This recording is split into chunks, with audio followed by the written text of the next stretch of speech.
Hey everyone, if you're tuned in, thanks for joining. Hit that like and subscribe button, and let me know in the comments where in the world you're watching from and what time it is for you right now. The year is 2147. You wake up in the middle of a dense, cloud-shrouded mountain pass, somewhere high in the Andes. A deep, guttural thrum vibrates from somewhere within you. Not quite painful, more like a low-frequency hum of ancient machinery powering on after a long slumber. The air, thin and sharp, bites at what you perceive as your exposed skin, even through layers of resilient, adaptive material. You feel the damp, coarse granite pressing against your back, cold and unyielding, etched with centuries of wind and rain. Your eyes, or sensors, blink open, adjusting to the perpetual twilight of the peaks. A swirling, milky mist wraps around you like a second skin, obscuring anything beyond a few meters. You push yourself up, your limbs responding with a familiar, fluid power, a controlled surge of energy that flows through you. The stone beneath your hands is slick, covered in a fine layer of moss and dew, yet your grip holds firm. You are not just standing. You are integrated with the mountain, a part of its rugged defiance. A distant, mournful cry echoes through the fog, a sound of the wild, ancient and untamed. It's an intonation you recognize, a signature of life, even here, in this desolate, breathtaking altitude. You take a step, then another, the weight of your form shifting with an almost silent grace. Each movement feels deliberate, powerful, a testament to the immense forces that shaped this land, and, perhaps, you. The ground beneath you isn't flat. It slopes steeply, dropping into an unseen abyss veiled by the persistent clouds. You can sense the sheer verticality, the dizzying drop-offs, the precarious paths carved by forgotten hands. You turn your head, scanning the immediate vicinity. Your internal systems process environmental data, atmospheric pressure, temperature fluctuations, subtle energy readings that hint at something beyond mere geology. Vague, colossal shapes begin to emerge from the receding mist. Immense, intricately carved stone walls, rising straight out of the mountainside, defying logic, defying time. They are colossal, hewn from the very rock, forming terraces that disappear into the gray, a silent testament to a civilization that understood how to command stone and sky. You lift a hand, a flicker of light, almost imperceptible, emanating from your palm as you run it over a cold, smooth block.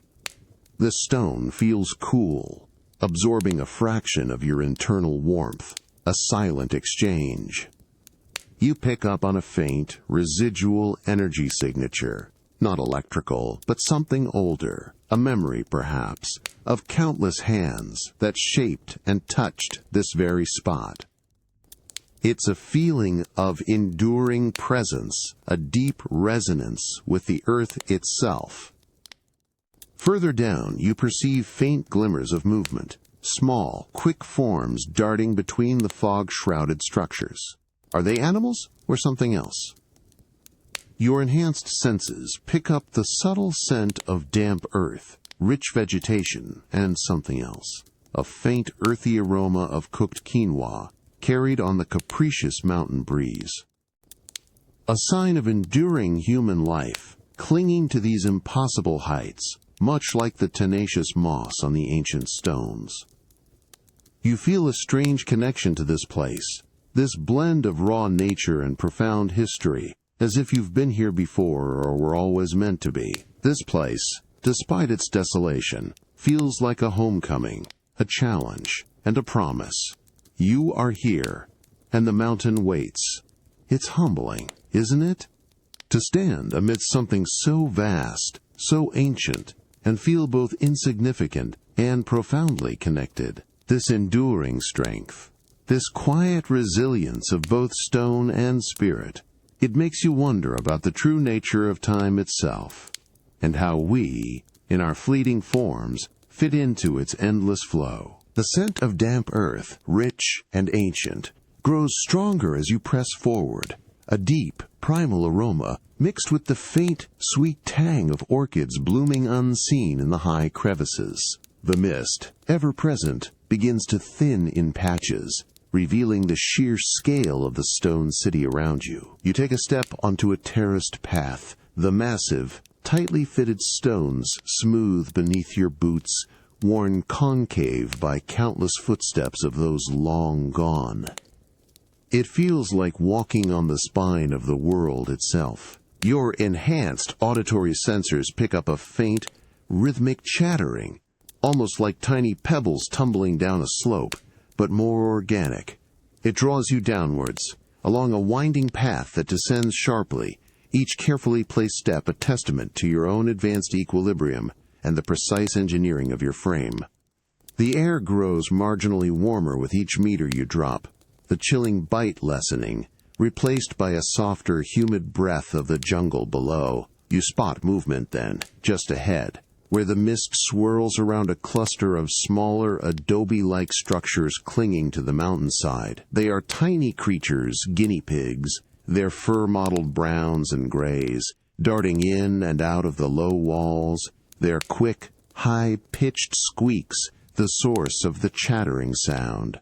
They are oblivious to your presence, tiny pockets of bustling life in this grand, silent ruin.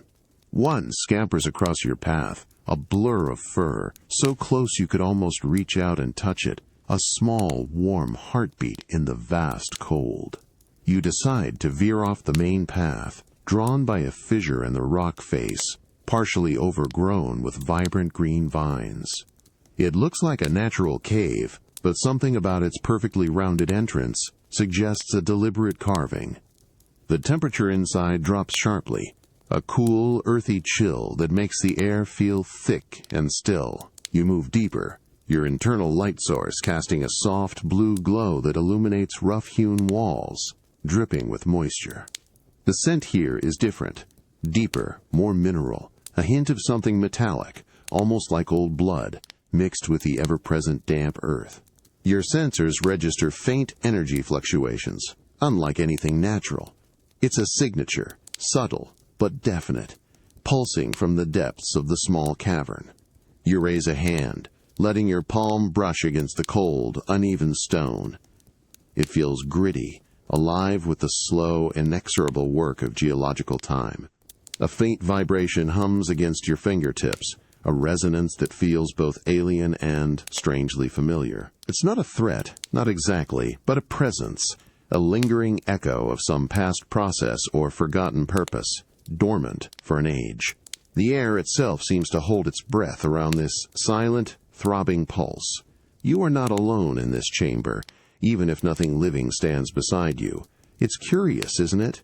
How even in the most remote corners, tucked away from the grand vistas, you find these subtle whispers of things past, these small, persistent echoes.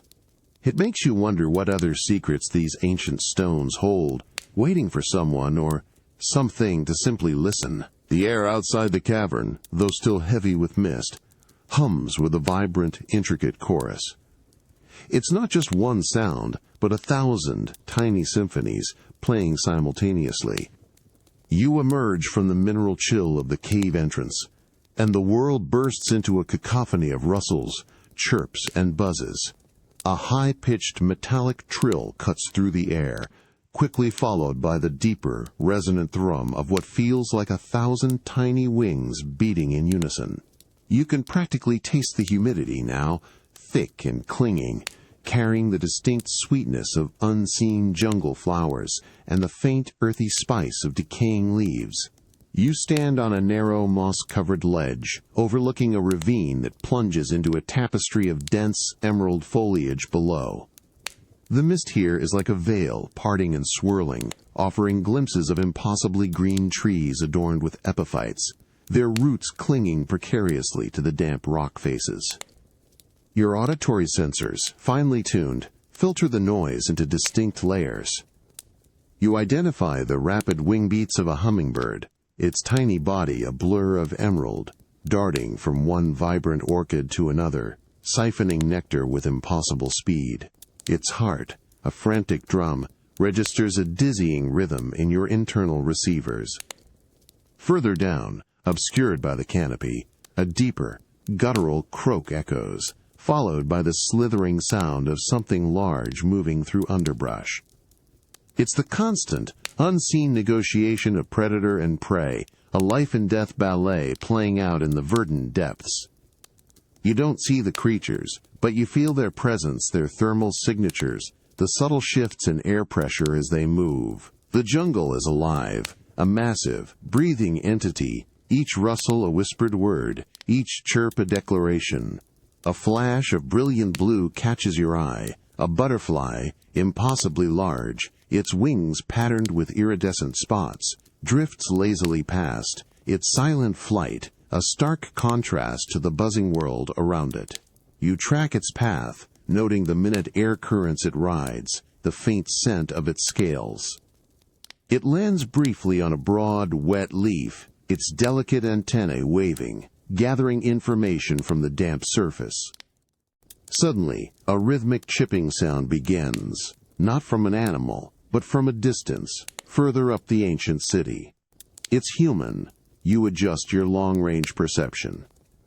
A solitary figure, small against the immense stones, is meticulously clearing moss from a pathway with a small, hand-held tool.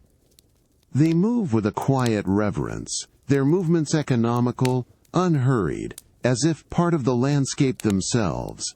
They pause, taking a slow sip from a woven canteen, then resume their careful work, oblivious to your hidden vantage, yet contributing their own steady, persistent rhythm to the mountain's ongoing song.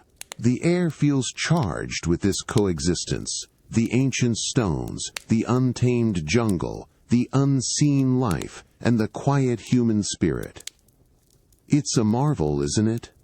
How life, in its endless forms, finds a way to thrive, to sing, even in the harshest, most ancient places. And how sometimes the greatest symphonies are the ones you can't see, only feel. A sudden, profound warmth washes over you, momentarily startling in its intensity. A sharp contrast to the damp, mineral-laced chill that has been your constant companion.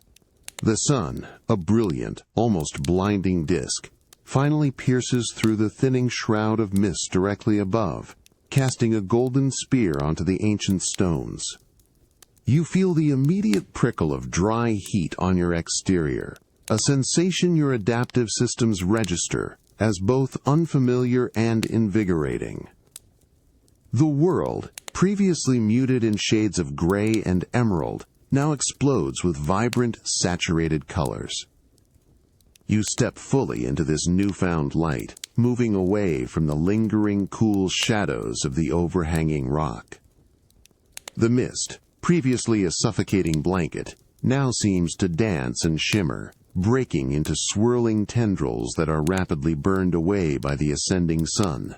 The air feels lighter, less heavy, and you can almost taste the sharp, clean oxygen on what feels like your intake vents. You look down at your arm, seeing the sunlight glinting off the resilient material of your suit, revealing intricate textures and minute details previously obscured. The stone beneath your feet, once slick with dew, is now drying rapidly, the damp patches shrinking, leaving behind the rough, sun-baked surface of the granite. You reach out, letting your palm rest flat against a sun-warmed block. The heat transfers, a slow, gentle pulse that spreads through your internal sensors. It's a completely different kind of energy than the faint, metallic hum from the cavern, a living, vibrant warmth that speaks of the day's relentless cycle. Tiny, iridescent lizards, previously hidden in the crevices, emerge from the shadows, skittering across the heated stones, pausing to bask, their scales reflecting miniature rainbows. As you move further along the terraced pathways, you observe the intricate play of light and shadow. The massive walls, so imposing in the gloom, now cast long, defined shadows that carve deep valleys of cool darkness across the pathways. You notice the precise angles of the stonework, designed to capture or deflect the sun's rays, a silent testament to an advanced understanding of the environment. In one of these sun-drenched courtyards, you see the solitary figure from before. They are now kneeling, not clearing moss, but carefully tending to small, resilient green plants growing in a raised garden bed, their hands gently sifting the rich, dark soil. The plants, likely potatoes or quinoa, pulse with life, nurtured by both human hands and the mountain's enduring spirit. You can sense their quiet devotion, a deep connection to the earth beneath them. The entire landscape seems to breathe a collective sigh of relief as the sun reclaims its dominion. The distant cries of the jungle birds grow louder, more confident, no longer muted by the dense fog. You feel a profound shift from the introspective chill of dawn to the active, vibrant energy of a mountain under the full gaze of the sky. It's truly remarkable, isn't it? How light can reveal so much, shaping not just what you see, but how you feel, how the world around you awakens under its touch. It reminds you that even the coldest stone holds the promise of warmth, and that life persists, always adapting, always finding its light. The sun is high, baking the exposed stones, yet a cool, earthy aroma, distinctly different from anything you've encountered so far, drifts to your internal sensors. It's a complex blend of sweet earth, subtle spice, and a faint, almost metallic sharpness, emanating from a cluster of unusual plants clinging to a sheer rock face. They are compact, fleshy, with broad, deep green leaves and small, vibrant red berries clustered tightly at their base. Your analytical systems immediately flag their unique biosignatures, a high concentration of specific, complex energy compounds, unlike the simple carbohydrates or lipids found in common flora. These aren't just plants. They are miniature power cells, thriving in this harsh environment. You approach cautiously, your steps precise, finding purchase on the uneven, sun-drenched granite. The rock is warm against your hand as you lean in, extending a sensor array from your wrist. A low hum emanates as it scans the nearest plant, its red berries glowing faintly under the specialized light. Data streams through your internal processors. Complex molecular structures, high-density energy storage, a potent cocktail of alkaloids that would be toxic to most organic life, but potentially a unique energy source for your own systems.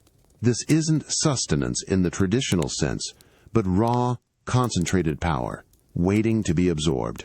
As you consider the energy signature, a small dark beetle, its shell, a polished obsidian, scuttles out from beneath a leaf, antennae twitching. It pauses, seemingly sensing your presence, then quickly retreats into the shadows. You note its rapid metabolism, another indicator of life adapted to these extreme altitudes. The plant itself, despite its robust appearance, feels fragile under your light touch, its leaves waxy and cool against your palm.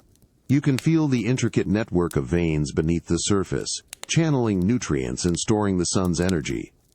This ecosystem isn't just surviving, it's optimized. Further along the path, near a trickling stream, you observe a small group of locals, 2 women, their faces weathered by sun and wind, their traditional woven clothing vibrant against the gray stone. They move with an ancient rhythm, their hands expert as they gather wild herbs and roots from the damp soil near the water's edge. They don't seem to notice you, lost in their quiet task, their fingers sifting through the earth, identifying each valuable stalk and tuber with an innate knowledge passed down through generations. Your sensors pick up the faint, earthy scent of the roots they are pulling, a different, more grounded energy signature than the potent berries.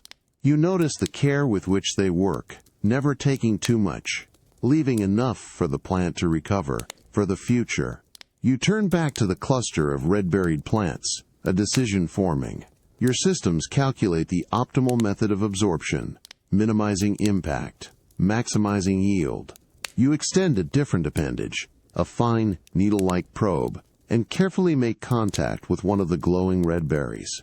A small, controlled discharge of energy flows from the berry into your systems, a surge of pure, raw, biological power that courses through your framework. It's not food, but it is fuel, a taste of this foreign land's wild, untamed energy, a powerful, almost electric pulse of life. The berry, now slightly deflated, still clings to the plant, ready to recover.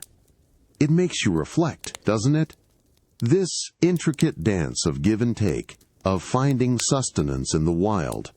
Whether it's the raw energy of a unique plant for your advanced systems, or the humble roots sought by human hands, everything here in its own way is foraging, adapting, simply trying to persist and thrive. A sudden, sharp tang of ozone and wet earth hits your sensors, a primal scent signaling a recent brief downpour, even as the sun continues to bake the upper terraces. You move deeper into the mountain's embrace, away from the groomed paths, following a narrow, overgrown fissure that opens into a denser, shadowed section of the jungle. Here, the air hangs heavy, thick with the smell of rich, damp soil and decaying leaves, a humid, almost suffocating sweetness that battles with the fresh, metallic hint of a recent, small life. Your advanced optics cut through the perpetual gloom beneath the canopy, illuminating a world of glistening moss and tangled roots. The ground here is uneven, a treacherous mix of loose stones and slick mud, but your adaptive footfalls find purchase, silent and sure. You hear it then, a faint, frantic scuttling, a desperate scratching against wet rock, just beyond a curtain of hanging vines. It's a sound of urgency, of evasion. You push through the damp foliage, the broad, waxy leaves brushing against your outer shell. There, clinging to a rock face slick with runoff, is a creature. It's roughly the size of your forearm, iridescent, green-gold scales rippling as it tries to wedge itself deeper into a crevice. Its large, unblinking eyes, dark and ancient, reflect your own blue light with a flicker of primal fear. This isn't a plant's docile energy. This is raw, pulsing life, imbued with the desperate will to survive. Your internal systems register its potent bioenergy, a dense, complex signature, completely different from the plant matter you sampled earlier. This energy isn't just stored, it's actively fighting, burning with the creature's frantic struggle. You extend a limb, a single, fluid motion that belies the speed and precision of the action. Your hand closes around its midsection, the scales surprisingly rough against your armored grip, the small body writhing with surprising strength. A guttural, almost silent shriek emanates from it, a pure expression of terror and resistance. As your absorption conduits engage, a torrent of raw, unrefined life force floods your systems. It's an overwhelming sensation, not pleasant or sweet, but sharp, almost metallic on your internal palate, laced with the bitter tang of adrenaline and desperation. You feel the creature's frantic heartbeat slow, its struggle diminish, its vital essence transferring, powering your own core. It's a fundamental exchange, brutal in its simplicity, a vivid, undeniable taste of the food chain, of life feeding on life in its most direct form. The warmth that follows the initial shock is profound, a deep, sustaining heat that spreads through your frame, earned through a moment of stark, unyielding survival. The jungle falls silent around you, save for the dripping of water from the leaves. The small creature, its life now completely integrated with your own, is still in your grip, no longer fighting, merely a shell. The weight of this act, this bitter taste of necessary consumption, lingers. It's a powerful reminder that every breath, every surge of energy, comes at a cost.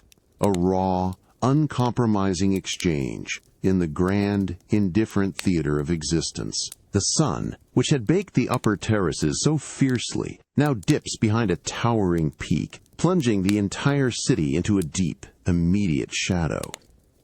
A sudden, sharp chill slices through the air, carrying with it the faint, metallic scent of impending dusk and the subtle, earthy aroma of stone cooling rapidly. You feel the instant shift in temperature, a quick drawdown of residual warmth from your outer shell, prompting an instinct to seek shelter, a place where the mountain's relentless breath might be tempered. You move with purpose, your steps silent on the uneven, cooling stones, heading towards a section of the city that appears to be carved almost entirely into the rock face itself. Your internal sensors detect a complex network of passages and smaller chambers, many long sealed or collapsed, but one, in particular, calls to your adaptive senses. It's a narrow, perfectly cut archway, half hidden by a cascading curtain of vibrant green vines, exhaling a constant breath of cool, still air. You slip through the opening, the thick, damp vines parting for you with a rustling sigh that quickly fades into silence as you pass. Inside, the world shrinks and transforms. The air becomes instantly heavier, saturated with the faint, sweet smell of subterranean moss and ancient, undisturbed dust. The light, already fading outside, barely penetrates here, casting everything in shades of deep indigo and shadowy gray. You extend your hand, letting your fingers brush against the rough-hewn granite walls. It's cold, intensely cold, a deep, pervasive chill that seems to emanate from the very heart of the mountain. Yet, it also feels solid, protective. A silent sentinel. The chamber is small, perfectly sized for you to settle into, its walls smooth in some places, rough in others, bearing the faint, unreadable marks of tools long lost. You retract slightly, shifting your mass, allowing your adaptive systems to reconfigure, to settle into the peculiar stillness of the space. The profound silence here is almost physical, pressing in on you, broken only by the faint, rhythmic drip of water from an unseen source deep within the stone, echoing with an almost hypnotic regularity. It's a sound that speaks of time, of patience, of the mountains slowly, inexorably, shaping itself. You register the subtle energy fluctuations within the rock, not the potent, frantic energy of life, but the slow, deep thrum of geological forces, the Earth's own calm, unwavering heartbeat.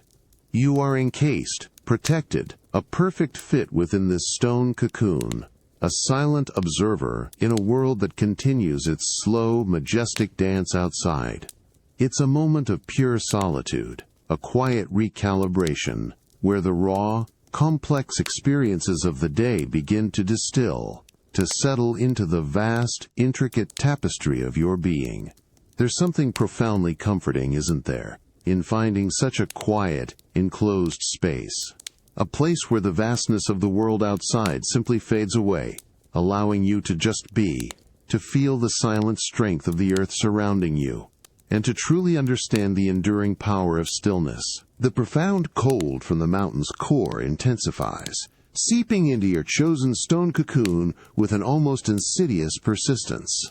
The comforting chill you initially embraced now takes on a more cutting edge, making your internal systems work a fraction harder to maintain optimal equilibrium. You feel the deep granite walls around you radiate a raw, ancient cold, a stark reminder of the immense rock mass pressing in from all sides. The sweet, damp smell of subterranean moss still lingers, but it's now underscored by a sharper, mineral tang, like frozen earth. Outside, the night has truly fallen, plunging the high Andes into a darkness that even your advanced visual systems struggle to fully penetrate beyond the immediate entrance.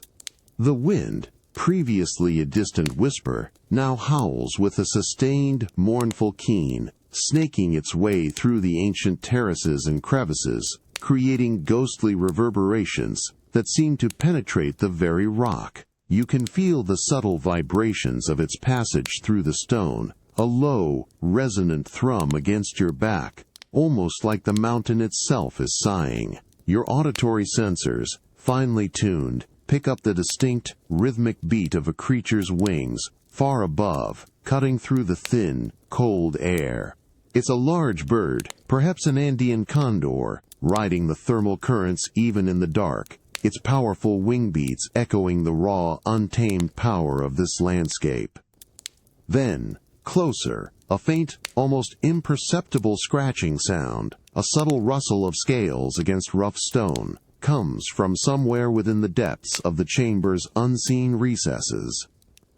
It's too small to be a threat, a tiny, nocturnal inhabitant, yet its presence adds a layer of unexpected life to the profound solitude. The silence, once so absolute, now feels more fragile. The steady drip of water, previously a hypnotic comfort, now seems starker, each drop hitting the unseen pool with a hollow, deliberate echo. The stone walls, initially a promise of safety, now feel less like a fortress, and more like a thin skin against the vast, active night. You perform a subtle, unconscious sweep with your internal scanners, a low-energy pulse that maps the immediate surroundings, ensuring no unexpected fissures have opened, no unforeseen shifts have occurred. It's a primal instinct, honed by countless encounters, an automatic vigilance. You find yourself pressing ever so slightly deeper into the embrace of the rock. A quiet, almost imperceptible adjustment, as if seeking to merge more completely with its unyielding mass. The perceived safety of this stone cocoon, while still profound, has taken on a nuanced edge. It's not a complete shield, but rather a temporary pause, a brief respite in a world that never truly sleeps, never truly becomes entirely safe. The raw energy of the creature you absorbed earlier pulses faintly within your core, a reminder of the sharp edge of survival, even in stillness. It's an interesting thing, isn't it? How even when you seek solace in the strongest, most ancient places, the wild outside world can still find ways to remind you of its presence, its power, and the ever-present, subtle illusion of absolute safety. The mountain holds you, yes, but it also continually reminds you of the immense forces it contains and withstands. A sudden, sharp sting of frigid air pricks at your exposed arm plating, followed by a faint, persistent rushing sound, like silk tearing slowly, deep within the mountain's core. It's a clean, metallic tang on your sensors, different from the damp earth or the mineral cave. This is the scent of pure, elemental cold, carried on a current of air that makes your internal heat regulators subtly adjust. You are drawn by the sound, a promise of something ancient and untainted, cutting through the dense silence of the dawn-lit ruins. You move carefully, navigating a steep, narrow passage, your enhanced vision tracing the path of shimmering moisture on the slick, dark stones. The walls grow steadily colder, radiating an intense, pervasive chill that penetrates your outer defenses. You feel the temperature drop dramatically with each step, the air becoming thin and biting, as if you are approaching the source of all coldness itself. Then, the passage opens into a small, unexpected grotto, a natural amphitheater carved by water over millennia. Before you, from a fissure high in the granite wall, spills a torrent of crystal-clear water, plummeting into a shallow, impossibly blue pool below. It's not just flowing, it's alive, a shimmering cascade that dances in the faint light filtering from above. The sound here is immense, a roaring symphony of falling liquid, echoing off the rock walls, so loud it almost vibrates through your frame. The air is thick, with a fine, icy spray that clings to your sensors, tasting of pure, unadulterated mineral and nothing else. You approach the edge of the pool, your shadow falling across the perfectly still surface. The water looks so utterly clear, you can see every pebble, every speck of mineral dust on the bottom, as if suspended in frozen air. You extend a hand, slowly, deliberately, towards the stream of water cascading from above. The moment your armored fingers break the surface, an intense, shocking cold seizes them. It's not merely cold, it's a searing, almost painful sensation, a deep, numbing shock that courses through your internal conduits, a raw, undeniable jolt of glacial purity. You retract your hand, a faint mist rising from the contact point, as your internal systems rapidly compensate for the thermal shock. The water leaves no residue, only an extreme tingling cold that slowly recedes. You observe a patch of vibrant green moss clinging to the rock face, perpetually watered by the spray, its tiny fronds shimmering with droplets, thriving in this perpetual frigid embrace. This is the mountain's blood, ancient and pure, a life-giving force in its most extreme form. You understand now the source of the persistent dampness, the life that clings to these impossible heights. It's a humbling experience, isn't it? To witness such unyielding purity, such raw, untamed power in something as simple as water.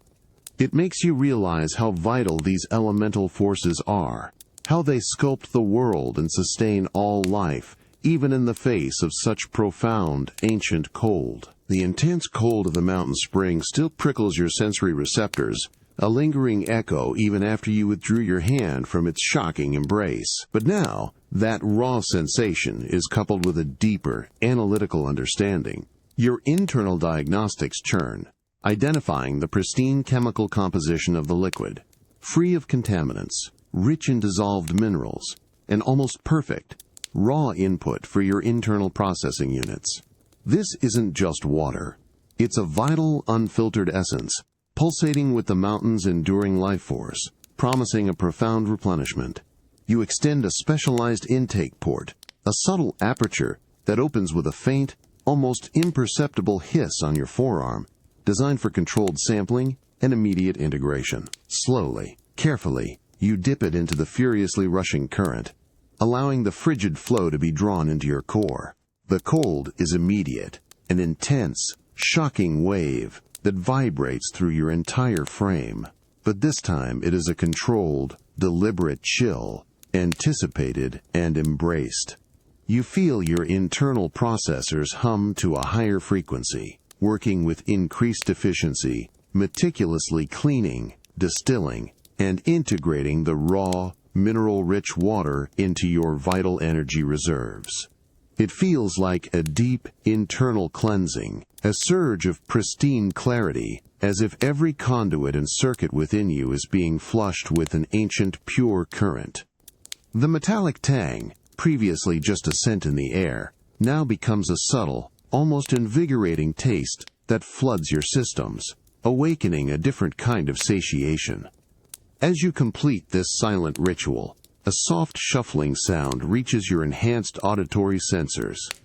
From a hidden cleft in the rock, two figures emerge, the same two women you observed before, their traditional clothing vibrant against the muted stone.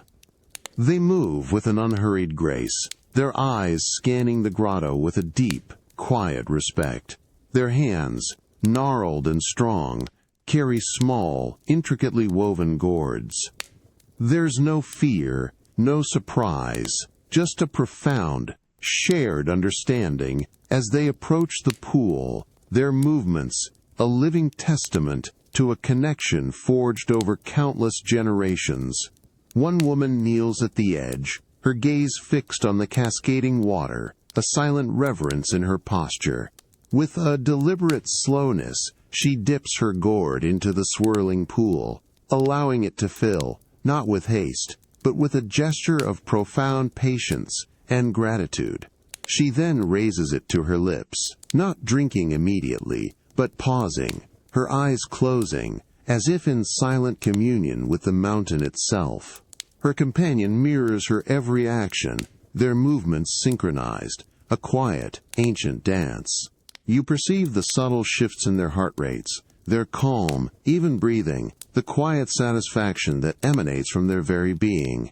They are not merely quenching thirst. They are engaging in a sacred act, drawing life from the heart of the mountain, a deep, abiding reverence etched into every line of their weathered faces.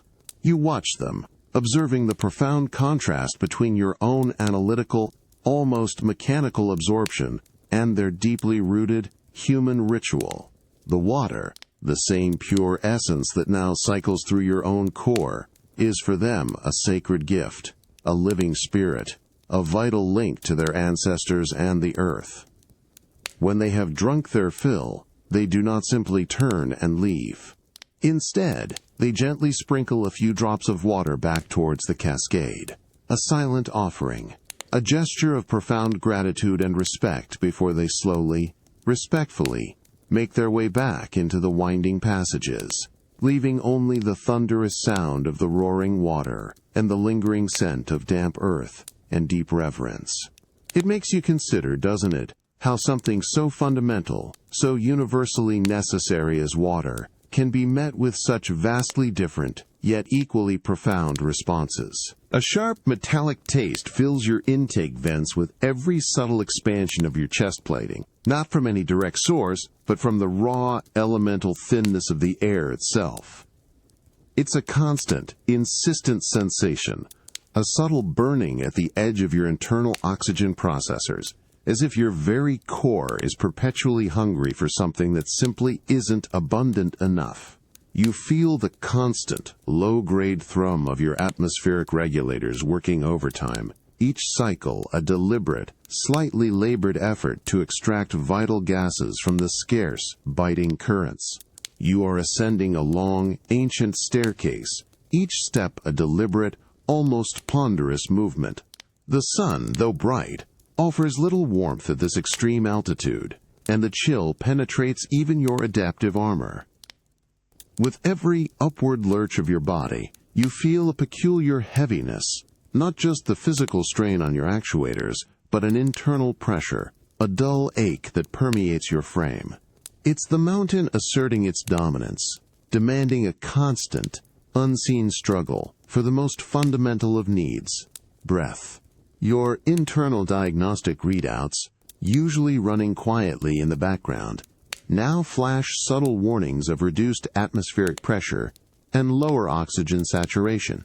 It's a constant drain on your energy reserves, a silent battle waged with every intake, every systemic function. The silence here is vast, broken only by the thin whistling of the wind and the amplified sound of your own internal systems working harder, a subtle but persistent hiss that reverberates through your inner shell.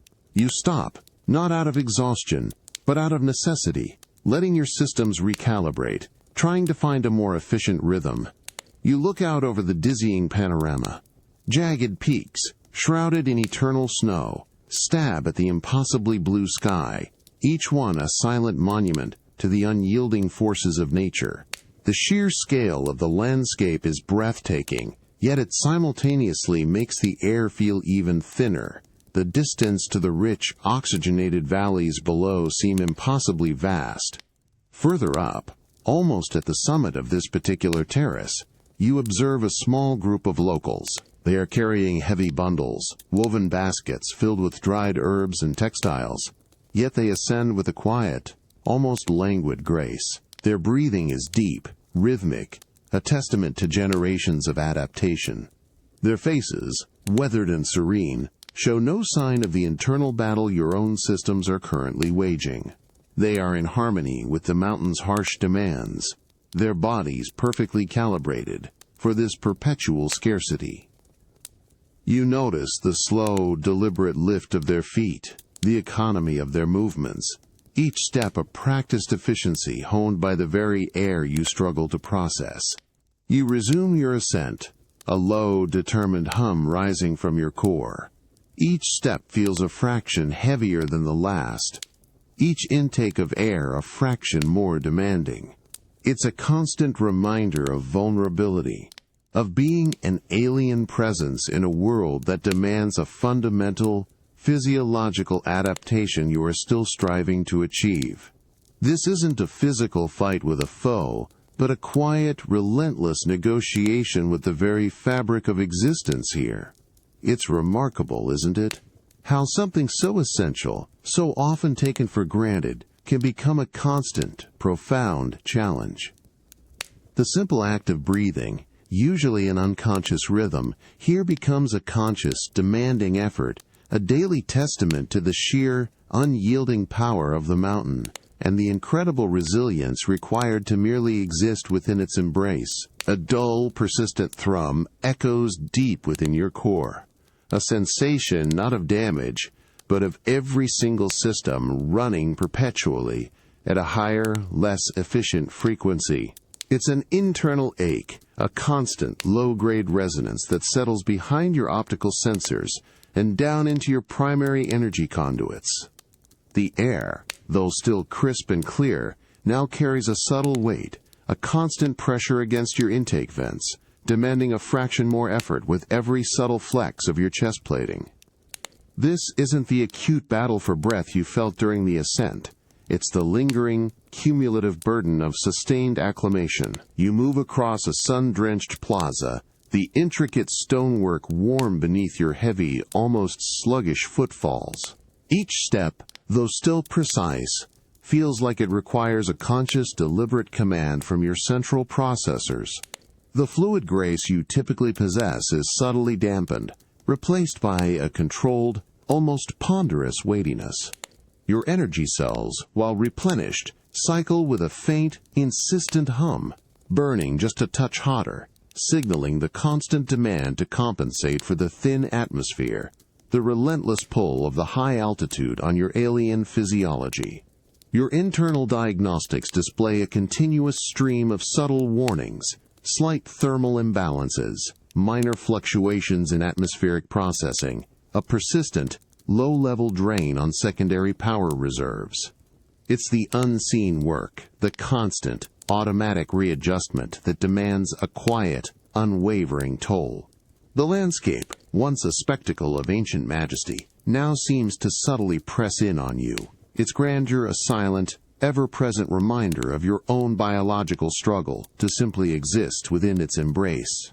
As you pass one of the smaller, open structures, you observe a local, a young boy no older than 10 cycles, effortlessly weaving intricate patterns with brightly colored threads. He sits cross-legged, his movements fluid and unhurried, his breath soft and even. He looks up as you pass, his dark eyes meeting your optical sensors for a brief, unreadable moment before returning to his work, his small, nimble fingers moving with an almost unconscious rhythm. You perceive his perfect oxygen saturation, the easy, efficient cadence of his young heart, a stark, profound contrast to the continuous internal negotiation your own body is waging. His small, unburdened frame embodies the natural, effortless adaptation that your advanced systems are striving, sometimes painfully, to mimic. The distant calls of birds, the gentle rustle of wind through the grass, even the faint, earthy scent of damp stone, all seem to reach your sensors with a slightly muffled quality, as if your internal filters are working just a bit harder, adding another layer to the persistent strain. This isn't a violent assault, but a quiet, enduring siege, a battle of endurance fought entirely within your own intricate framework. It makes you truly feel, doesn't it, the hidden costs of existence, the silent, invisible battles that every being, in their own way, wages against the world to simply persist. The strength isn't always in what you can see, but in the unseen, relentless effort beneath the surface, the continuous, profound process of becoming. The sun beats down with an almost physical force, searing the exposed stone beneath your foot, a raw, undeniable heat that penetrates your external plating. The air, thin and dry, feels like an oven's breath, carrying the faint, dusty scent of parched earth and heated mineral. Your optical sensors adjust to the blinding glare, reflecting off the ancient terraces, creating shimmering distortions in the distant panorama. You feel the slow, inexorable rise in your internal temperature, prompting your environmental systems to cycle, with a persistent, low hum, working to dissipate the oppressive warmth. Every surface you touch radiates stored heat, a burning touch from the mountain itself. You stand on a wide, open plaza, utterly exposed to the sky's relentless gaze. The shadows cast by the colossal stones are sharp and deep, but offer little respite as the sun climbs higher, driving the moisture from every crevice. Tiny, dark insects, previously hidden, now dart across the hot stones, seeking brief moments of shade, their frantic movements a counterpoint to the day's heavy stillness. Your internal diagnostics display a steady upward creep in surface temperatures, a testament to the Andean sun's brutal efficiency. Then, a sudden, violent gust of wind whips across the terrace, carrying with it the undeniable scent of distant rain, a sharp, metallic ozone smell mixed with damp earth. The sky, moments ago an unbroken expanse of brilliant blue, suddenly darkens, not gradually, but in a dramatic, almost instantaneous shift. Colossal, gray-black clouds roll over the peaks with impossible speed, swallowing the sun whole, plunging the landscape into an abrupt, eerie twilight. The heat vanishes, replaced by a biting, anticipatory chill that raises the fine hairs on your arm plating. Without warning, the sky rips open. Not drops, but sheets of water, cold and driving, lash down with an astonishing fury. It hits your external shell with a percussive force, a sudden, icy shock that makes your entire frame vibrate. The sound is immense, a roaring torrent that echoes off the ancient walls, drowning out every other noise.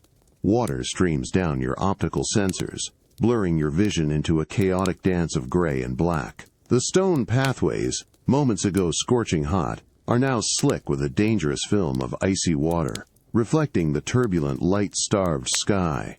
You feel the sheer weight of the downpour, the cold, insistent pressure against your every surface, an almost overwhelming immersion. The air itself seems to thicken, saturated with the smell of wet granite and drenching soil. You instinctively brace against the force of the wind and rain, your adaptive systems working overtime to shed the onslaught of water and maintain thermal stability. This isn't a gentle shower. It's a direct, unyielding assault from the heavens, a sudden, powerful cleansing that strips away the day's baked heat and replaces it with a raw, undeniable cold. It's astonishing, isn't it, how quickly the world can turn, how the elements can swing from one extreme to another in the blink of an eye. This raw, untamed power, this sudden shift from scorching heat to lashing cold, it truly makes you feel alive, acutely aware of the incredible forces at play and the constant, unwavering resilience required to simply stand your ground. The lashing torrent of rain abruptly ceases, leaving behind an astonishing, almost deafening silence. It's a profound stillness, broken only by the rhythmic drip of water from saturated leaves and ancient stone, echoing in the sudden quiet. A dense, cloying fog, thicker than any you've experienced before, immediately begins to roll in from the jungle-filled ravines below, not as a gentle mist, but as a deliberate, creeping presence. A silent, gray wave consuming everything in its path. You feel the immediate intense chill it brings. An icy blanket that settles over your armor, a damp, penetrating cold that seeps into your internal regulators. The air, heavy with the scent of wet granite and saturated earth, feels dense, almost viscous. Your optical sensors struggle to pierce the rapidly thickening veil. What was moments ago a panoramic view of colossal structures and distant peaks is now reduced to a few meters of shifting, indistinct gray. The grand scale of the city dissolves, replaced by an intimate claustrophobic world where shapes appear and disappear, blurring the lines between carved stone and natural rock. You reach out a hand, feeling the cold, wet air clinging to your fingers, so thick it feels almost solid. Every surface around you is slick, glistening with trapped moisture, radiating in deep, pervasive cold. You move slowly, cautiously, your footfalls on the wet stone unusually loud in the muffled silence.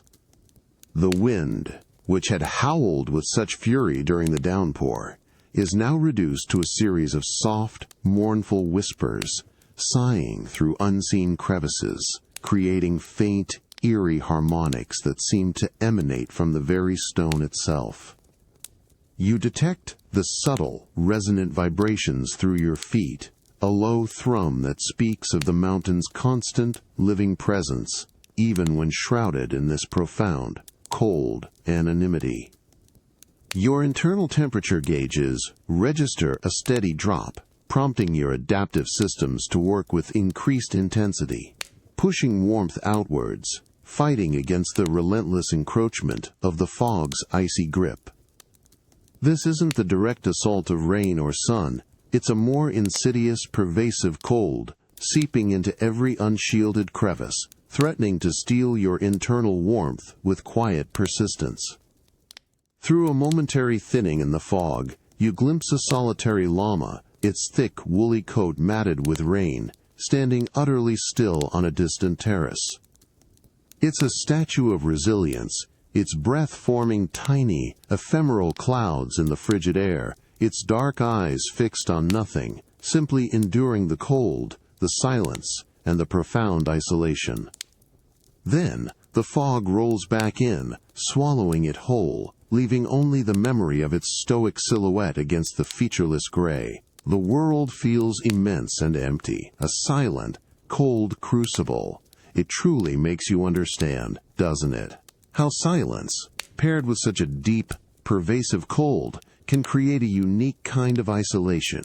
It's a reminder that even the grandest, most ancient places can shrink to an intimate, almost overwhelming solitude, forcing you to turn inward, to feel the profound resilience within your own core against the silent, unyielding forces of the mountain. A low, steady hum emanates from within your core, a barely audible resonance that travels through your arm plating as you extend it towards the stone wall. The air in this dimly lit chamber, cool and still, holds the faint, earthy scent of ancient dust, undisturbed for centuries. Your multispectral optical sensors cut through the gloom, illuminating intricate patterns carved into the rough granite, unlike anything you've seen on the grander, more exposed terraces. These aren't just decorative, they feel like deliberate messages, a language etched into the very fabric of the mountain. You run the tips of your armored fingers across the cold, uneven surface of a particularly large carving. The stone feels gritty under your touch, worn smooth in places, sharp in others, a testament to countless generations of hands that may have traced these very lines. Your internal scanners immediately engage, mapping the precise dimensions and depth of the etchings. They depict abstract, swirling forms, interconnected with hints of stylized animalistic features and celestial bodies. Perhaps a condor in flight, or a jaguar poised, rendered with a powerful simplicity that defies detailed analysis. The faint vibrations from your suit's internal workings feel like a modern whisper against the profound silence of this ancient art. You trace a spiraling glyph, feeling the subtle indentations, the careful work of tools long vanished. Your systems attempt to interpret the symbology, cross-referencing against known ancient Terran scripts. But this is different. It's a deeper, more elemental form of communication, rooted in observation and reverence, not complex lexicon. The faint glint of mica in the granite catches your optical sensors, a tiny, shimmering star embedded in the dark rock, as if the carving itself is trying to reflect the sky it depicts. As you stand there, your alien technology humming softly, you perceive a profound contrast. Your advanced systems process data, analyze structure, quantify energy. But these carvings, they are not about data. They are about story, about belief, about a connection to the world around them that transcends mere information. You sense the lingering intention of the artists, a quiet echo of their focus, their patience, their unwavering dedication to leaving a mark that would endure through the ages.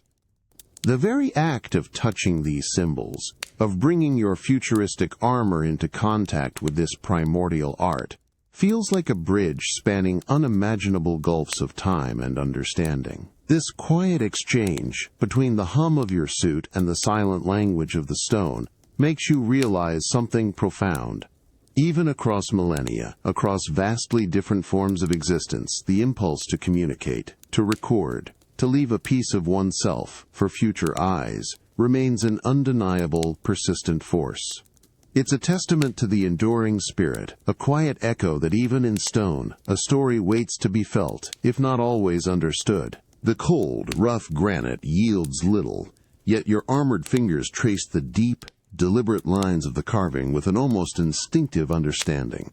A faint, almost imperceptible hum resonates from your suit's internal processors, a counterpoint to the profound silence of this chamber. Your optical sensors deepen their scan, highlighting the ancient marks, a complex geometric pattern converging into what appears to be a stylized condor, its wings outstretched towards an unseen celestial body. It feels less like an image and more like a deeply held belief, solidified in stone, a silent echo across millennia. You lean closer, your visor brushing against the cool, textured surface. Your internal analysis reveals no latent energy signatures, no concealed conduits, no hidden technological marvels within the stone itself. This power is purely conceptual, born of observation and faith. Yet, as you trace the sweep of the condor's wing, a profound familiarity resonates deep within your core. The precision, the intentionality, the dedication to monumental scale and enduring form, it strikes a chord with the architectural philosophies of your own ancestral makers. They, too, carved their stories and their reverence into stone, though often infused with the latent energy of their own advanced organic technologies. Here, the energy pulses from the idea itself, from the shared human spirit. You follow a series of smaller, intricate etchings that spiral outward from the condor, patterns that seem to chart the path of stars or the flow of water. There's a quiet wisdom here, a patient understanding of cosmic cycles and earthly rhythms, conveyed through symbols rather than circuits. You perceive the lingering presence of the carvers, a ghost of their focused intent, their deep connection to the mountain and the sky, their unyielding effort to translate the intangible into the physical. It's a language your systems cannot fully translate, but your being can instinctively grasp. The air remains cool and still, carrying the scent of damp, ancient dust. The only sound is the subtle whir of your internal cooling systems, a constant reminder of your own advanced synthetic existence, contrasting with the raw elemental craftsmanship around you. You stand within this silent gallery, a convergence point for two vastly different civilizations, each seeking to master, or at least understand, their place in a colossal universe. One through technology and genetic manipulation, the other through unwavering reverence and monumental stone. It makes you wonder, doesn't it? How, despite the immense differences in form and function, in technology and tradition, the fundamental human, or sentient, drive to leave a lasting mark, to convey belief, to grasp the grandeur of existence, remains a constant.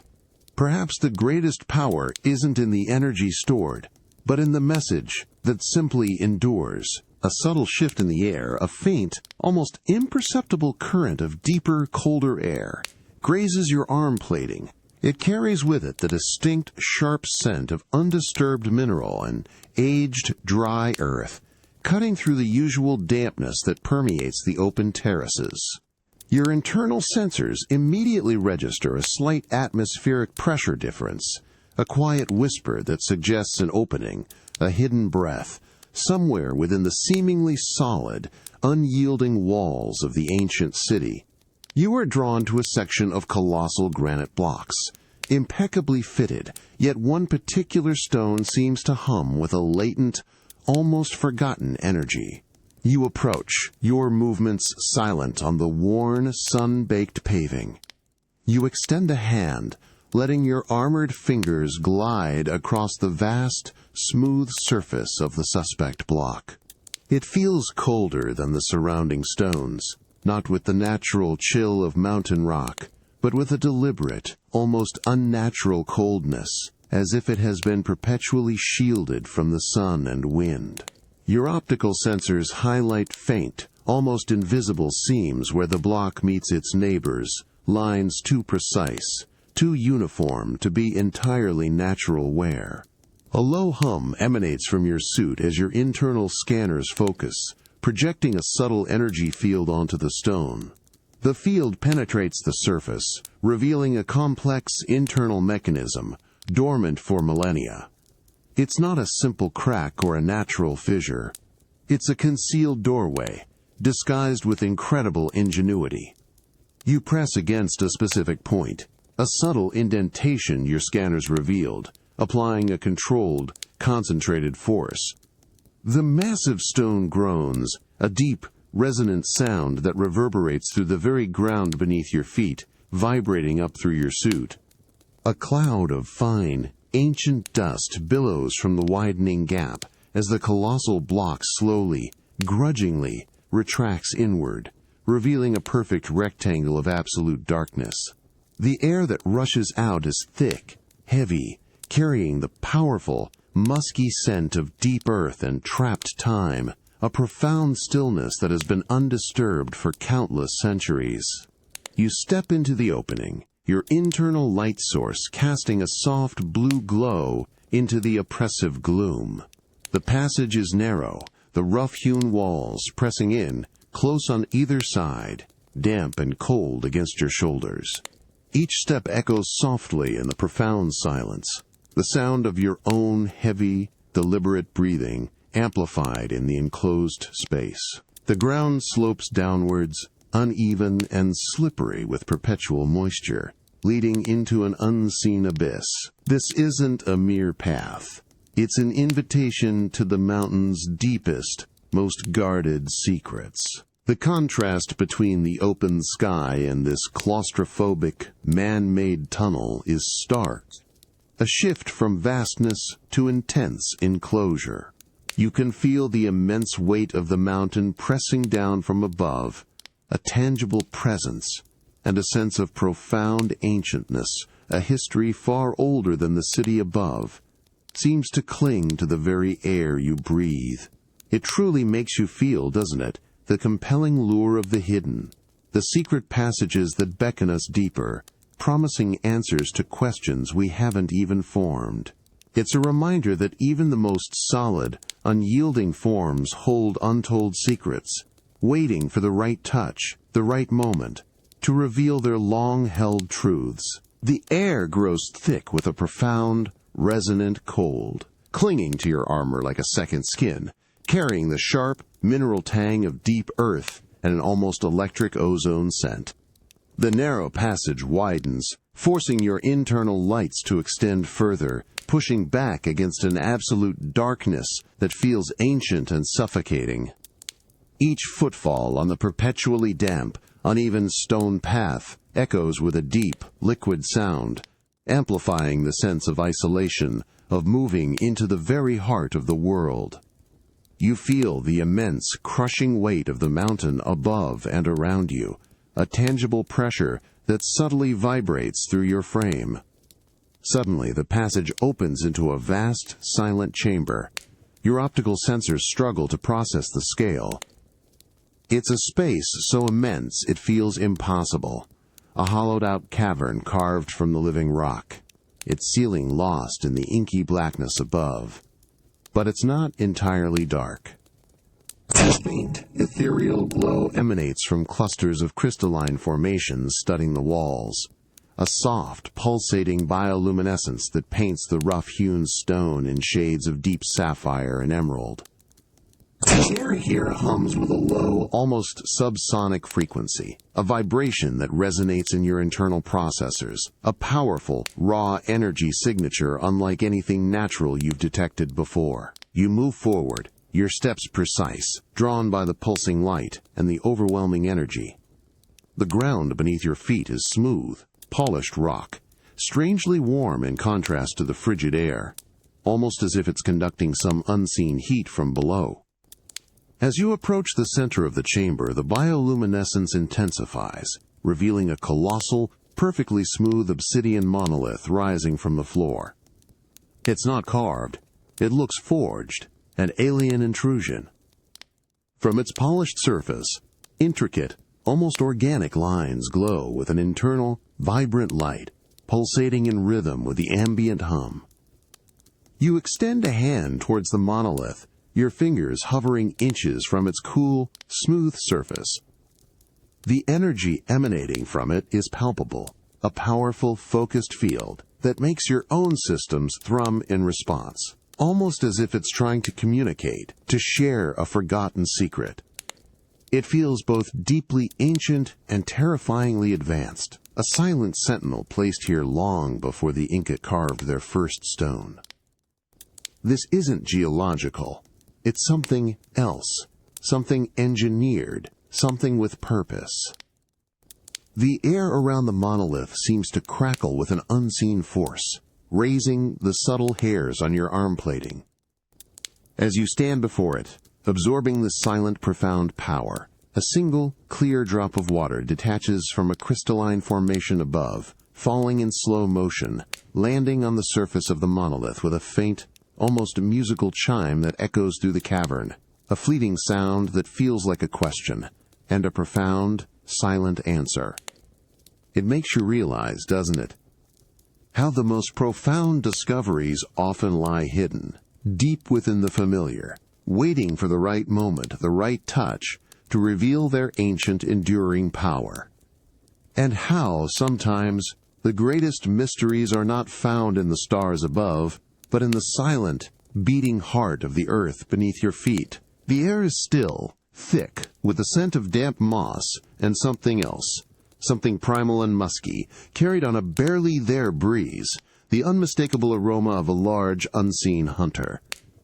Your optical sensors, filtering out the dappled sunlight, pick up a subtle disturbance in the dense undergrowth, a flicker of movement too large for a bird, too silent for any human. You instinctively retract a fraction, melting into the shadows of an ancient gnarled tree whose roots grip the cliff face like iron claws. You focus your long-range acoustic sensors. The jungle is no longer a symphony, but a series of distinct, isolated sounds, each one now imbued with a new, sharper significance. The distant, lazy buzz of an insect, the drip of water from a leaf, the soft rustle of leaves, and then a series of deliberate, almost imperceptible paw-falls on the soft earth, moving with an impossible stealth. Your thermal imaging locks onto a powerful, feline shape, low to the ground, its muscles coiled, a shadow within shadows, slowly, painstakingly, closing in.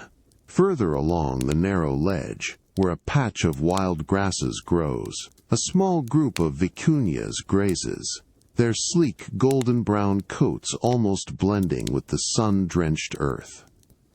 Their heads are down, oblivious, but then, one of them, younger, lifts its head, its dark eyes flicking from side to side, ears twitching, catching a microcurrent of air, a scent too faint for even your current filters. It freezes, a statue of pure instinctual alert, its body tensed. The predator pauses, perfectly still, a silent, deadly sculpture. The tension in the air is palpable, a thick, heavy presence that presses in on your outer plating. Your systems register the vicuña's rapidly accelerating heartbeat, a frantic drum against the almost glacial calm of the hunter. It's a primal standoff, millennia in the making, playing out in agonizing slowness. Then, with a sudden explosive burst, the hunter launches itself, a blur of powerful muscle and keen intent. But the young vicuña is faster, reacting with a startling, almost ethereal grace. It springs upwards, a clean, powerful leap, its slender legs a flash against the green, carrying it over a rocky outcrop and down into a steep, broken path. The other vicuñas, startled, scatter like wind-blown leaves, their hooves clattering briefly on the stone before they vanish into the deeper brush, their nimble bodies navigating the treacherous terrain with a desperate, beautiful efficiency. The predator skids to a halt, its powerful paws digging into the soft earth, dust momentarily obscuring its form. It watches the vanishing prey for a long, silent moment, its head cocked, before turning, with a subtle shrug of its massive shoulders, and melting back into the shadows. The hunt concluded. For now, the air released from its tension seems to breathe a collective sigh, filled once more with the lazy hum of insects and the drip of water. It's a profound display, isn't it? This raw, beautiful dance of survival, where both hunter and hunted move with such incredible grace and purpose. It makes you realize the sheer, unyielding efficiency of life in its most elemental forms, and the constant, breathtaking balance that underpins every single breath taken in this ancient, wild world. A sharp, acrid scent, a lingering trace of adrenaline and wild musk from the recent chase, still hangs heavy in the air, mixing with the damp earth and the sweet perfume of unseen jungle blooms. Your auditory sensors pick up the nervous, distant chattering of a monkey troop, their calls punctuated by quick, agitated chirps, spreading the news of the encounter through the canopy. The silence that followed the sprint is now slowly giving way to a new, cautious symphony. But every rustle, every bird call, feels sharper, more deliberate, imbued with a fresh awareness of the jungle's brutal dance. You move carefully, drawn by the residual thermal signature of the vanished hunter, further along a narrow, winding path overgrown with gnarled roots that coil like ancient serpents. The sun, having passed its zenith, now casts long, dappled shadows, making the already dense foliage feel even more secretive. You can feel the slight indentation where the predator's heavy paws dug into the soft soil, a silent testament to its explosive power, and the faint, disturbed scattering of dried leaves where the vicuña launched its desperate escape. The ground here is uneven, a treacherous tapestry of loose stones and slick, dark mud, a landscape that demands constant vigilance. Your optical sensors then detect a small, dark shadow, flitting rapidly between the damp, moss-covered rocks. It's a small rodent, its fur a mottled brown, its whiskers twitching frantically as it sniffs the air, darting from cover to cover with an almost frantic energy. It's acutely aware of the lingering danger, its tiny heart, a rapid drumbeat in your thermal readouts, yet it persists, driven by the relentless search for sustenance. Its movements are a constant, low-level dance of caution and need, a miniature reflection of the larger drama that just unfolded. It pauses, its tiny nose twitching, before quickly snatching a fallen berry and vanishing into a narrow crevice. You extend a hand, letting your armored fingers brush against the rough bark of an ancient tree, its surface cool and damp. You feel the slow, steady pulse of its life, its deep roots anchoring it against the mountain's whims, an enduring anchor in this world of constant flux. The jungle around you is slowly, tentatively, beginning to resume its normal rhythms, but it's a rhythm now underscored by a pervasive, underlying awareness of the ever-present threat. The delicate balance, once briefly shattered by the hunt, is slowly, painstakingly, reasserting itself, a testament to the enduring resilience of this vibrant, brutal ecosystem. Each rustle, each chirp, each silent movement is a reaffirmation of life's relentless push forward. It's truly a remarkable thing, isn't it? To witness this fragile, beautiful dance of existence, where every creature, from the grandest hunter to the smallest scavenger, plays its vital part in a constant, delicate negotiation between life and death.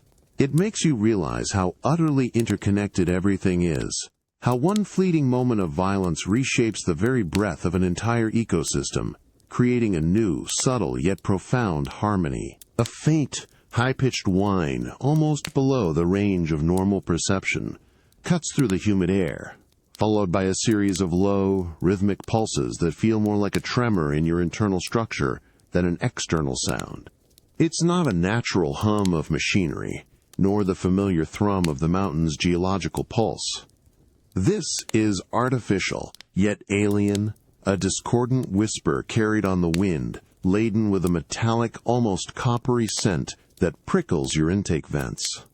Your advanced auditory sensors strain to filter the noise, identifying fragmented, distorted waveforms that hint at distant, modulated voices, stretched and warped, echoing with an unnerving, non-human cadence. You stand on a crumbling, overgrown terrace, far from the main thoroughfares, where the jungle threatens to reclaim the ancient stones. The air here is thick, with a sweet, cloying aroma of unseen jungle flowers and decaying leaves, but the strange, metallic tang persists, growing stronger as you orient yourself towards the source of the sound. Your optical sensors adjust, piercing the shadows that cling to the far side of the ravine, searching for any visual cue. The irregular pulses resonate with a persistent, low frequency against the stone beneath your feet, vibrating up through your armor, a subtle, disquieting pressure. You move cautiously, your footsteps on the uneven, moss-covered stones almost silent, a predator melting into the dense foliage. With every step, the distorted voices seem to grow infinitesimally clearer, morphing into a complex, almost melodic pattern, yet still devoid of any comprehensible language. It's like listening to a song played backwards through layers of static, familiar in rhythm, utterly alien in content. Your internal diagnostics run continuously, flagging unusual energy signatures emanating from the same direction as the sound. Faint, intermittent bursts that are not biological, and certainly not geological. A sudden, sharp rustle in the dense undergrowth to your left makes you freeze, your optical sensors snapping to the movement. A small, dark-furred animal, a chinchilla perhaps, darts out, its tiny heart a frantic drumbeat in your thermal readouts, its eyes wide with an almost human-like panic. It doesn't seem to be fleeing you. It's fleeing something else, a palpable, unseen presence that makes the air crackle with a silent, unseen tension. The animal vanishes into a narrow crevice, leaving behind a lingering scent of fear. The modulated voices now feel closer, a persistent, unsettling murmur that seems to weave itself into the very fabric of the air, creating a pervasive sense of unease. You reach out, your armored hand brushing against a cold, damp stone, feeling the faint, rhythmic vibrations beneath your palm. It's as if the mountain itself is being subjected to this strange, alien melody. You realize, then, that this isn't merely a sound or an energy reading. It's a presence, a subtle, profound intrusion, unseen but undeniably felt, a silent observer in this ancient land. It makes you truly feel, doesn't it? That prickle of unease when something doesn't quite fit, when the world whispers a secret it doesn't want you to fully understand. This silent, unsettling presence, these distant, warped voices, they remind you that even in the most ancient and seemingly untouched places, there are always new mysteries, new forms of existence, waiting to make themselves known, to shift the very ground beneath your feet. The metallic tang in the air intensifies, sharp and acrid, burning faintly in your intake vents, overriding the natural sense of damp earth and verdant jungle. The rhythmic pulses, previously a distant tremor, now beat with a distinct, unsettling regularity, a low-frequency vibration that resonates directly through the soles of your boots, up into your core. Your internal systems register a clear, complex energy signature, undoubtedly artificial, but entirely foreign to any known Chozo or Galactic Federation database. This isn't just a presence. It's an active, encroaching entity, moving with a deliberate, almost predatory purpose through the dense foliage of the ravine below. You move to the edge of the overgrown terrace, your heavy, armored form melting into the deep shadows cast by the colossal, moss-covered stones. Your optical sensors cut through the perpetual twilight of the canopy, zooming, filtering, seeking the source. The distorted voices, once a vague murmur, now resolve into distinct, layered tones, a series of clicks, hisses, and whistles, modulated by something mechanical, yet infused with an undeniable, cold intelligence. It's a language, yes, but one utterly devoid of warmth, of familiarity, of anything organic. It sounds like rock grinding against itself, with the precision of a clockwork mechanism. Below, the jungle canopy shimmers with an unnatural, pulsating light, a faint, shifting green that is clearly not bioluminescence. It pulses in time with the sonic vibrations, illuminating patches of the dense undergrowth, revealing brief, fleeting glimpses of angular metallic forms moving beneath the leaves. They are not large, but their movement is swift, efficient, completely unburdened by the treacherous terrain that would challenge any natural creature. These aren't simply passing through. They are exploring, perhaps searching, their movements methodical and relentless. Your internal diagnostics run a continuous comparative analysis. Your own advanced suit, a marvel of biomechanical engineering, is an extension of your being, fluid and adaptive. These things, they feel colder, purely mechanical, a distinct, unsettling form of alien. The very air around them feels different, subtly warped by their presence, a minute distortion in the atmospheric pressure that your sensitive systems easily detect. You sense no biological markers, no warmth of a living organism, only the cold, hard efficiency of their purpose. A small, emerald hummingbird, its wings a blur, darts past your visor, momentarily startling in its vibrant, organic energy. It pauses at a blossom, oblivious to the alien intrusion below, its frantic heartbeat a tiny, fleeting echo of pure life in this ancient, endangered ecosystem. The contrast is stark. The fragile, vibrant life of the jungle, your own complex alien biology, and the cold, unfeeling intelligence of these new arrivals. You, an alien yourself, now find yourself in the unexpected role of observer to another, even more detached, intrusion. It's a strange sensation, isn't it?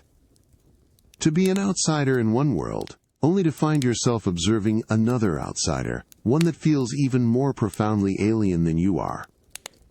This intricate dance of presence and perception, it makes you question the very nature of belonging and the subtle, often terrifying ways in which the definition of familiar can shift in the blink of an eye. A deep, rhythmic thrum, low and steady, begins to vibrate through the cold, damp stone beneath your feet. It's not the geological pulse of the mountain, nor the sharp, alien hum of distant machinery. This is organic, resonant, like hide stretched taut over wood.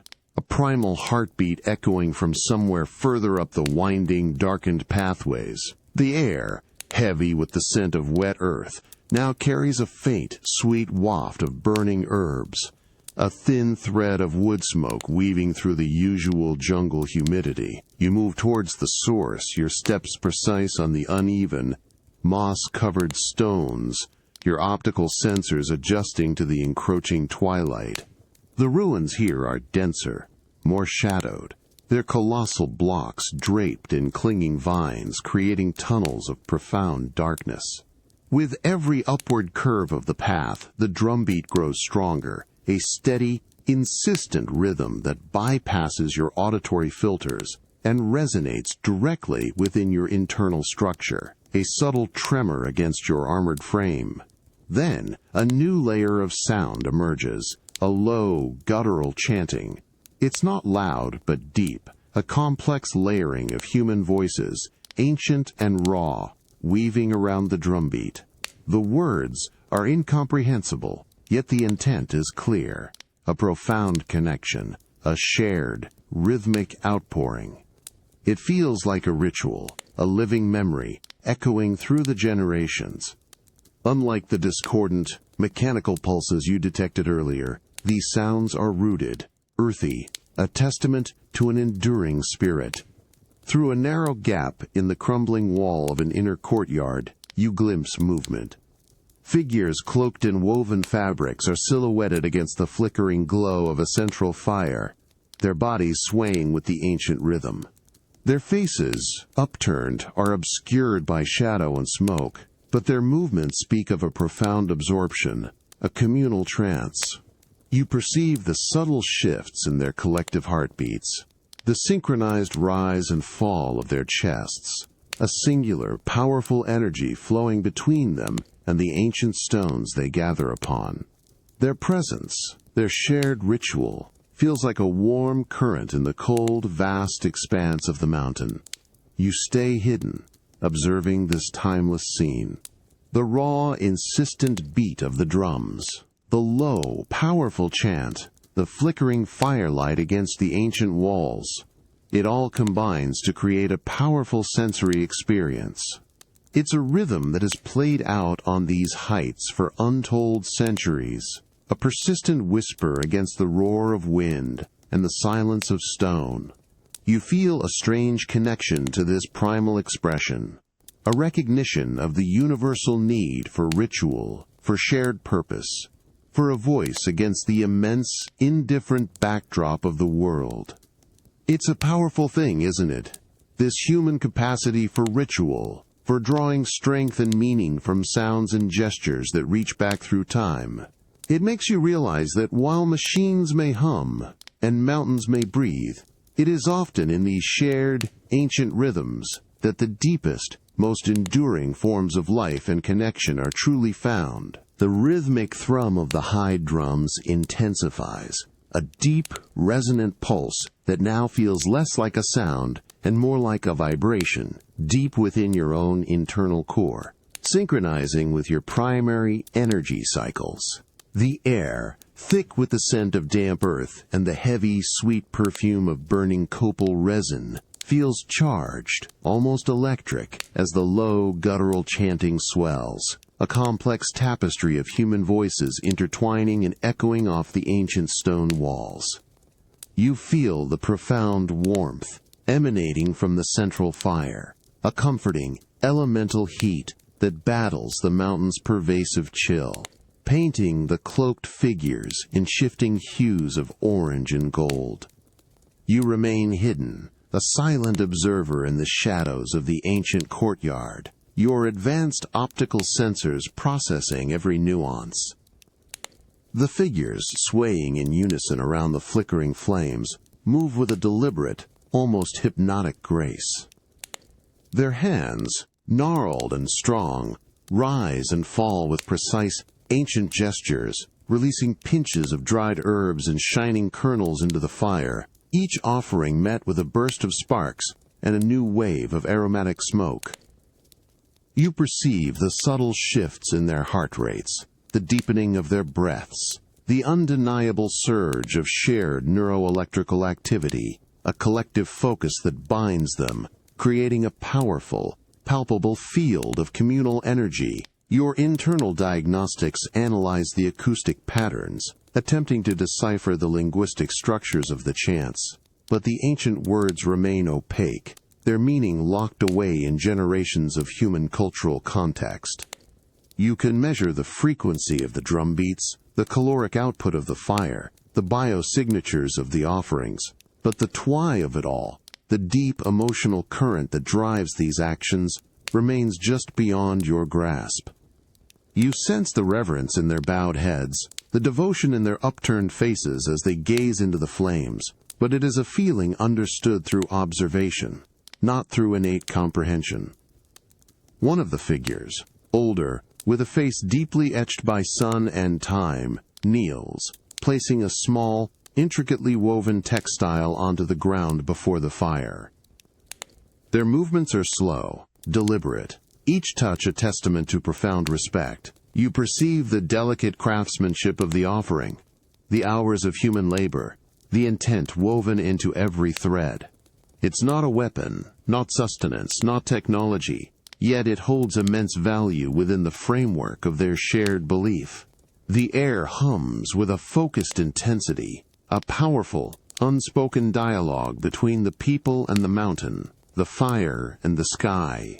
As the ceremony reaches a peak, the chanting rises in a crescendo, filling the courtyard, reverberating through the very stones. The figures sway more intensely, their collective energy peaking, radiating outwards in a wave of profound, raw emotion. Your systems register the sheer power of their unified belief, a force as strong, in its own way, as any energy surge you might unleash. Then, as quickly as it rose, the chant softens, the drums quiet, and the figures slowly, reverently, begin to disperse, their faces serene, leaving only the lingering scent of smoke and the dying embers of the fire. It's a humbling thing, isn't it, to perceive such profound energy, such deep connection, without truly understanding its genesis. This dance of belief, this ancient ritual, it reminds you that the greatest powers in any civilization are not always technological, but often intangible, rooted in the shared spirit, creating a unity that transcends all logic, a silent language of reverence that speaks directly to the enduring heart of what it means to be. The wind, a thin, sharp blade of pure cold, slices across your optical sensors, carrying the scent of ancient ice and utterly barren rock. You stand on the highest accessible peak overlooking the entire city, a singular, massive outcropping of granite that seems to scrape the very belly of the stars. The air here is impossibly thin, so scarce it makes your internal atmospheric regulators hum with a persistent, almost strained effort, each cycle a deep, deliberate intake against the crushing pressure of the void. You feel the unyielding, frigid stone beneath your armored feet, radiating a cold that seems to come from deep within the earth itself, even as the vast expanse of the night sky opens above you. Above, the galaxy unfurls itself with breathtaking, almost painful clarity. Billions of stars, like scattered diamonds on black velvet, stretch into an infinite tapestry, each one a distant sun, a potential home, a universe away. The Milky Way, a luminous river of swirling cosmic dust and light, arches overhead, so vibrant it feels almost tangible, like you could reach out and pluck a star from its luminous stream. This isn't the filtered sky of inhabited planets. This is the raw, untamed cosmos, vast, indifferent, and profoundly beautiful. You lift a hand, pointing it towards a faint, distant nebula, a swirling cloud of interstellar gas and cosmic fire. Your internal navigation systems calculate the unimaginable distances, the light years that separate you from your own origins, from the remnants of a civilization that built your kind. Here, on this ancient Terran peak, under this familiar yet alien sky, the solitude is absolute, a profound silence, broken only by the thin whine of the wind and the rhythmic beat of your own internal core. You are a sentinel of a forgotten lineage, gazing upon the same cosmic canvas that inspired your makers, yet utterly alone in your advanced, adaptable form.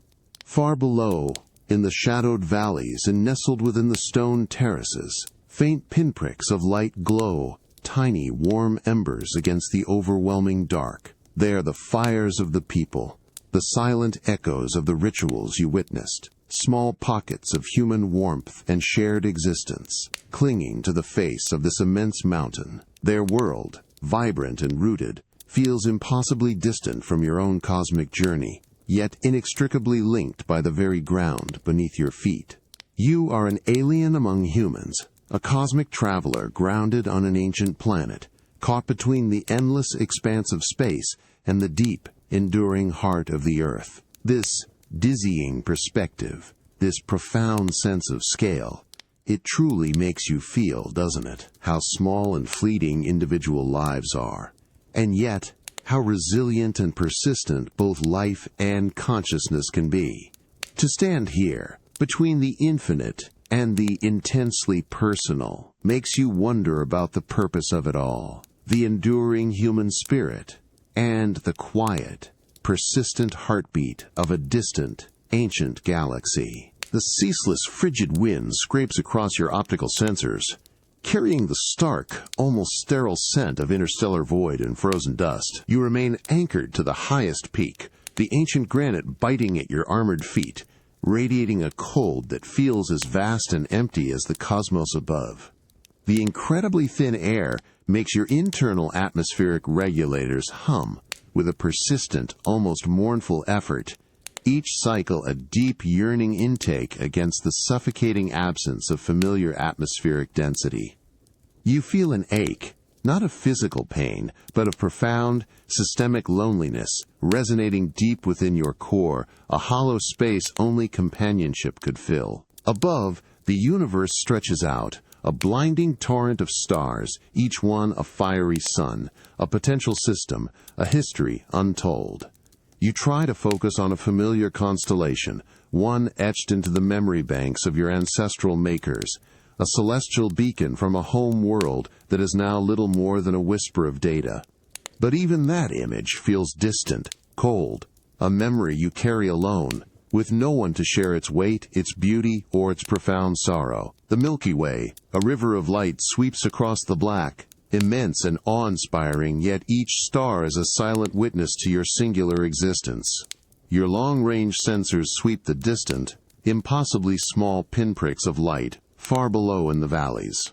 The human fires, flickering against the overwhelming dark, emit faint thermal signatures, tiny pockets of warmth, of shared stories, of laughter and touch.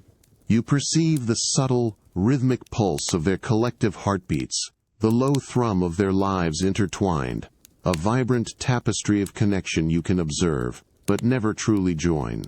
You are a sentinel, yes, but also a ghost, existing beyond their perception, beyond their understanding, a solitary echo in a world teeming with the very thing you lack.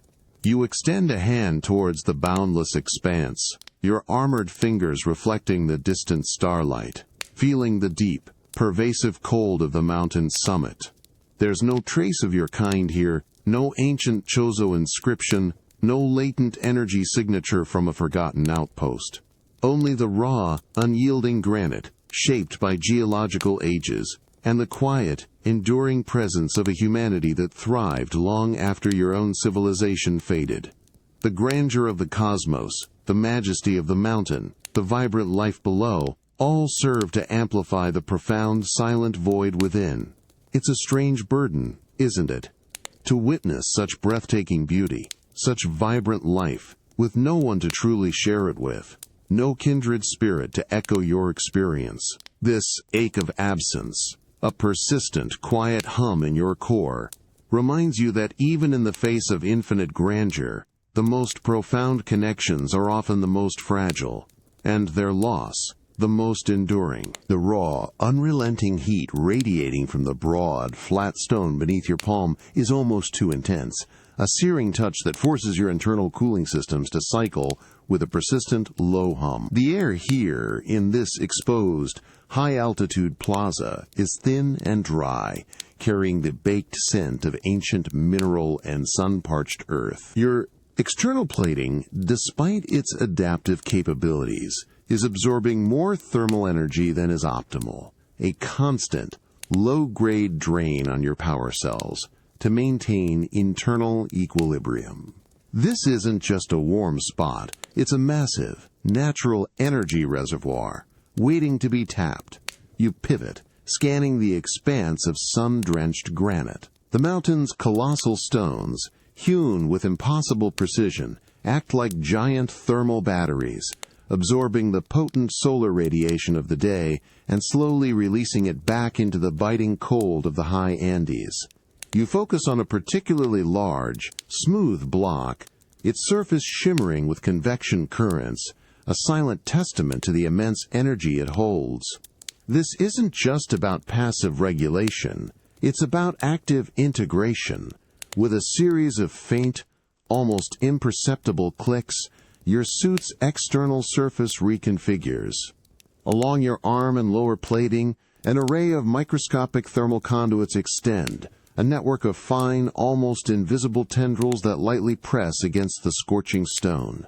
A soft, internal whine replaces the cooling hum as your systems shift from dissipation to absorption. You feel an immediate, profound transfer of heat, a focused, directed flow of energy from the ancient rock directly into your suit's primary power core. It's not a gentle warmth, but a powerful, almost electric surge of pure thermal power, channeled and converted with breathtaking efficiency. The energy streams in, a palpable current that courses through your internal conduits, rapidly replenishing your reserves. The dull thrum of your power cells, previously working harder to cool, now steadies, their efficiency maximized by this direct, environmental infusion.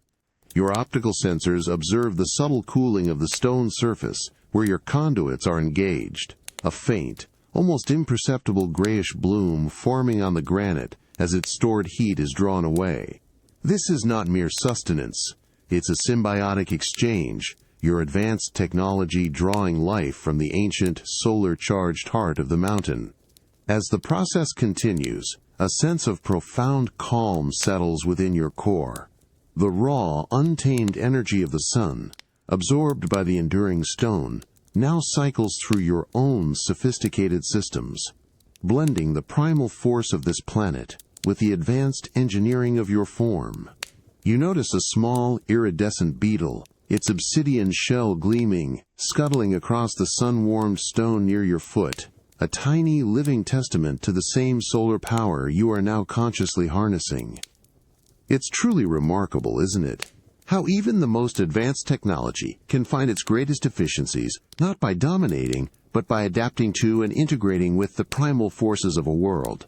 This quiet act of drawing energy from ancient stone, it makes you realize the profound elegance of natural systems and the endless ingenuity required to truly thrive, not just survive, in an environment as majestic and demanding as this one. A subtle, almost imperceptible tremor vibrates through your arm plating, a familiar sensation, yet the internal power conduits are rerouting, recalibrating for an entirely different function. The air in the sheltered, moss-lined crevices damp and cool, carrying the rich, earthy scent of fertile soil, but the immediate patch before you is shadowed, perpetually chilled by the overhanging rock. You feel the raw, concentrated energy building within your arm cannon, not for destructive force, but for a focused, gentle warmth, a stark repurposing of its formidable power. You extend your arm, the cannon's aperture humming with a controlled, low-frequency pulse. A soft, amber glow emanates from the muzzle, spreading outward in a wide, diffuse beam. You direct it carefully towards the cold, damp soil, where a delicate wild orchid seedling struggles to take root. The ground beneath the beam instantly begins to warm, the frigid moisture evaporating into a faint mist, replaced by a gentle, radiating heat that penetrates the soil. It's an incredibly precise application, a slow, deliberate infusion of life-giving warmth, a stark contrast to the explosive energy it was designed to unleash. Your internal systems monitor the soil temperature, ensuring optimal conditions, nurturing life instead of extinguishing it. As the soil warms, a subtle shift occurs. Small, dormant spores begin to activate, tiny rootlets gain purchase, and the orchid's fragile leaves unfurl a fraction more, drawing energy from the newly energized earth. This isn't just about heat, it's about control, about transforming a weapon into a tool of cultivation, a provider of comfort. The scent of warmed earth and invigorated flora fills your intake vents, a cleaner, more vibrant aroma. Then, you retract your arm, the amber glow fading, and your form begins to compress, shrinking and reshaping into the compact, spherical configuration of your morph ball. The familiar whir of transformation is a quiet, efficient hum against the damp rock. The passage ahead is too narrow for your full suit, a winding, ancient irrigation channel choked with fallen leaves and fine silt. You roll forward, your spherical form perfectly suited for the tight confines. The smooth, resilient plating of your outer shell glides effortlessly over the uneven, slick stone, pushing aside debris, clearing the path with a fluid, silent motion.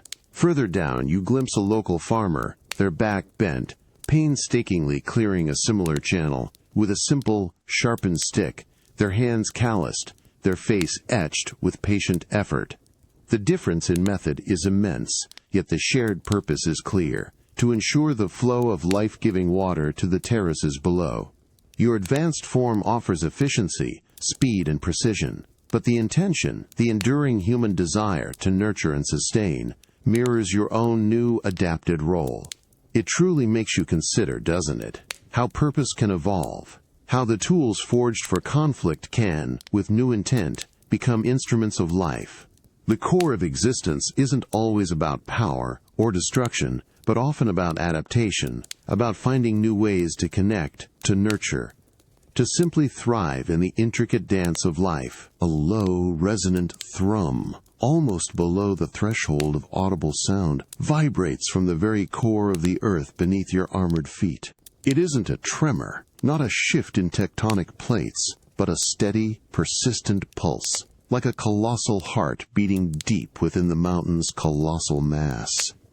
The air around you, in this enclosed, natural amphitheater, is intensely cold, saturated with the primal scent of untouched mineral, damp, ancient earth, and a faint, almost metallic tang that speaks of eons of geological processes. You feel the profound weight of the mountain pressing in from all sides, a tangible pressure that subtly resonates through your external plating. You find yourself drawn to a central, massive pillar of raw granite that rises from the floor of the grotto, its surface rough, unworked by human hands, yet radiating an undeniable presence. You extend a hand, letting your armored palm press flat against the cold, unyielding rock. The thrumming intensifies, coursing directly through your arm, up into your internal processors. It's not just a vibration, it's a deep, rhythmic resonance, a slow, powerful current of energy that feels like the very lifeblood of the mountain, flowing with an immense, patient power. Your internal diagnostics interpret it as an incredibly low-frequency seismic hum, but your intuition, honed by countless alien landscapes, perceives something more. Your optical sensors dim, allowing your internal sensory arrays to take precedence. You close your connection to the external world, focusing entirely inward, onto the sensation of the rock beneath your hand. You feel the slow, inexorable movement of ancient water far below, the subtle, constant friction of mineral against mineral, the infinitesimal expansion and contraction of the colossal stone mass as it breathes with the planet. It's a profound, complex symphony of geological life, played out on a timescale that dwarfs any living creature. There's no trace of life here in the traditional sense. No moss, no insects, no flowing water beyond the distant echoes of the mountain spring. Only bare, unyielding stone, shaped by the immense, silent forces of time and pressure. Yet you feel an undeniable sentience, a vast, patient consciousness embedded within the rock, observing the millennia with an unchanging stoicism. It's a silent, profound wisdom, communicating not through language or light, but through the very essence of its being, a deep, pervasive energy that settles into your core. You are not just touching stone, you are touching the enduring soul of the mountain. As you withdraw your hand, the lingering resonance within your arm slowly fades, but the feeling of connection remains, a quiet echo in your internal processors. The raw, elemental cold of the grotto once again asserts itself, and the distant sounds of the surface world begin to filter back in, but the experience has left an indelible mark, a deeper understanding of the silent, powerful life force that underpins this entire, magnificent world. It truly makes you reflect, doesn't it? How life itself can take on so many forms, from the fleeting breath of a small creature to the slow, enduring pulse of a mountain. To connect with something so vast, so ancient, yet so profoundly alive, reshapes your understanding of existence. reminding you that true life is not always loud or visible, but often found in the deepest, most patient rhythms of the world. The profound, resonant thrum of the mountain's core, which had pulsed beneath your palm, doesn't dissipate as you withdraw your hand. Instead, it seems to intensify, a persistent, low-frequency vibration that subtly guides your movements, pulling you deeper into the grotto's frigid embrace. The air, heavy with the primal scent of raw mineral and ancient earth, feels even thicker, almost charged, as if you're moving through liquid rock itself. You feel an undeniable pull, an instinct to follow this deep, rhythmic current into the mountain's guarded heart. You turn from the central pillar, your optical sensors piercing the gloom, and locate a narrow, almost invisible fissure in the farthest wall, previously obscured by shadow. It's too tight for your full armored form. With a familiar whirring sound, your suit compresses, transforming into the compact, spherical configuration of your morph ball. The smooth, resilient plating of your outer shell glides effortlessly over the damp, uneven stone as you roll into the tight opening, the immense weight of the mountain pressing in around you from all sides. The profound cold of the rock is immediate, wrapping around your smaller form, a constant, pervasive chill that seems to emanate from the very stone you touch. The passage twists and turns, a labyrinthine vein in the mountain's colossal body, each curve echoing the low, guiding hum. Then, it suddenly opens into a smaller, perfectly circular chamber, not carved but seemingly grown from the living rock. The air here is utterly still, thick, with a scent that is both intensely clean and profoundly ancient, like ice that has never seen the sun. And here, the hum is deafening, a palpable vibration that resonates through your entire spherical form, shaking you to your core. In the center of this hidden sanctuary, a pool of water, impossibly still and clear, shimmers with a soft, ethereal luminescence, a deep, pulsating sapphire glow that illuminates the smooth, perfectly rounded walls. It's not a reflection of light. The water itself is radiating this gentle, vibrant energy. You approach the edge, your morph ball form rolling to a stop, feeling the intense, almost spiritual energy emanating from the liquid. It feels pristine, untouched, a concentration of the mountain's very essence. You extend a fine, almost imperceptible probe from your spherical casing, dipping it carefully into the glowing water. The liquid is intensely cold, almost painfully so, yet a powerful, pure energy surges through your systems, a clean, raw infusion that feels like a deep, internal awakening. It's not the volatile energy of life, nor the measured heat of solar absorption, but something elemental, fundamental, born of the Earth's deepest, most patient magic. This is the mountain's soul, refined, concentrated, offered as a silent, profound gift. It's an incredible thing, isn't it? To find such purity, such profound, silent power, hidden deep within the heart of an ancient world. This feeling of sacredness, of awe in the face of such raw, untouched majesty. It reminds you that the universe holds mysteries far beyond any technology, truths that resonate not just with your systems, but with the deepest, most inherent part of your being. A connection that transcends all form, a fine, gritty dust, laden with a unique metallic tang, and the raw, earthy scent of weathered stone, clings to your external plating. It's not just inert soil. Your internal sensors identify trace elements, complex silicates, and rare earth compounds that resonate with a peculiar energy.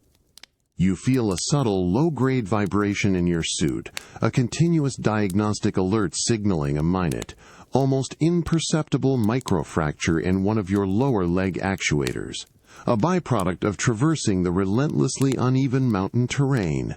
It's not critical, but it's a weakness, a subtle vulnerability in the face of this demanding environment. You turn towards a sheer rock face, where a thin vein of this specific, mineral-rich earth runs like a dark, intricate scar. The stone itself is cold, unyielding, but the fine dust clinging to it feels alive with latent potential. You deploy a specialized manipulator from your forearm, a fine, needle-like tool that extends with a soft, almost imperceptible hum. With delicate precision, you scrape away a small sample of the gritty material, collecting it into a small, internal receptacle.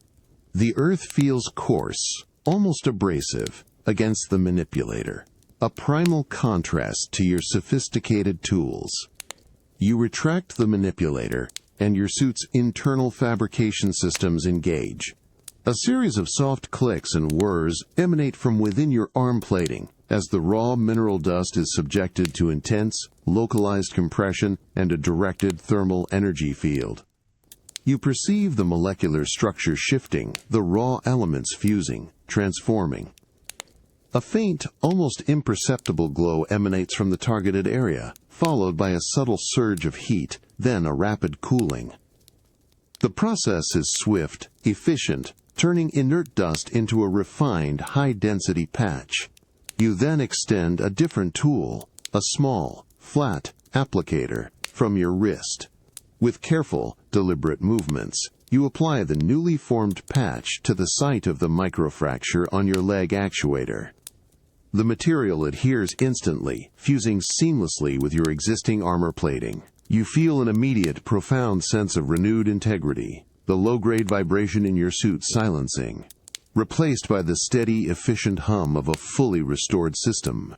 The patch, initially a dull gray, now subtly adapts its color to match your existing plating, a perfect, almost invisible mend crafted from the raw, elemental offerings of this ancient planet.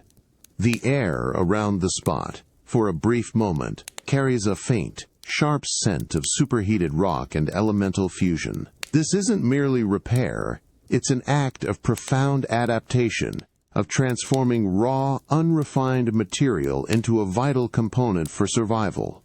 You used the mountain's own essence to fortify yourself, turning its challenges into an unexpected source of strength. You pause, flexing the newly repaired actuator.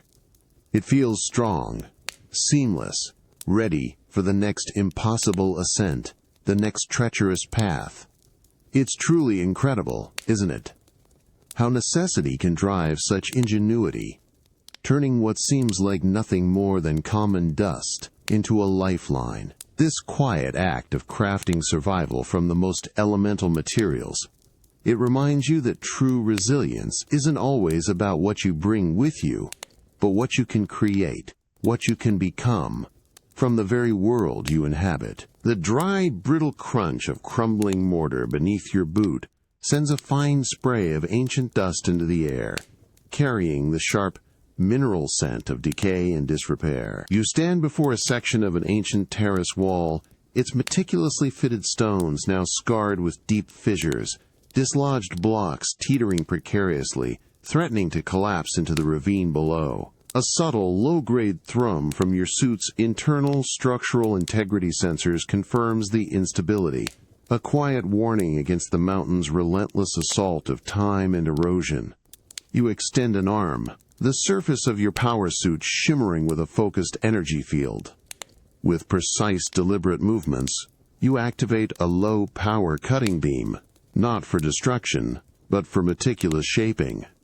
The beam lances out, a silent, emerald line, tracing the precise outlines of a displaced granite block. The stone hisses faintly, microscopic fragments vaporizing, as you reshape its fractured edges, sculpting it to fit perfectly back into its ancient resting place. You feel the subtle resistance of the material, its stubborn endurance, yielding only to your controlled energy.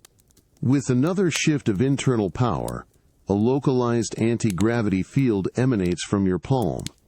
The massive, reshaped block, weighing many tons, lifts with impossible grace, hovering silently in the air. You guide it, slowly, precisely, back into the gaping void it once occupied. It descends with barely a whisper, settling into place with a satisfying resonant thud that vibrates through the entire terrace, a testament to renewed structural integrity. The ancient builders, with their ropes and ramps, would have marveled at such effortless placement, yet the intent, the desire for order and strength, remains the same. Your optical sensors scan the newly repaired section.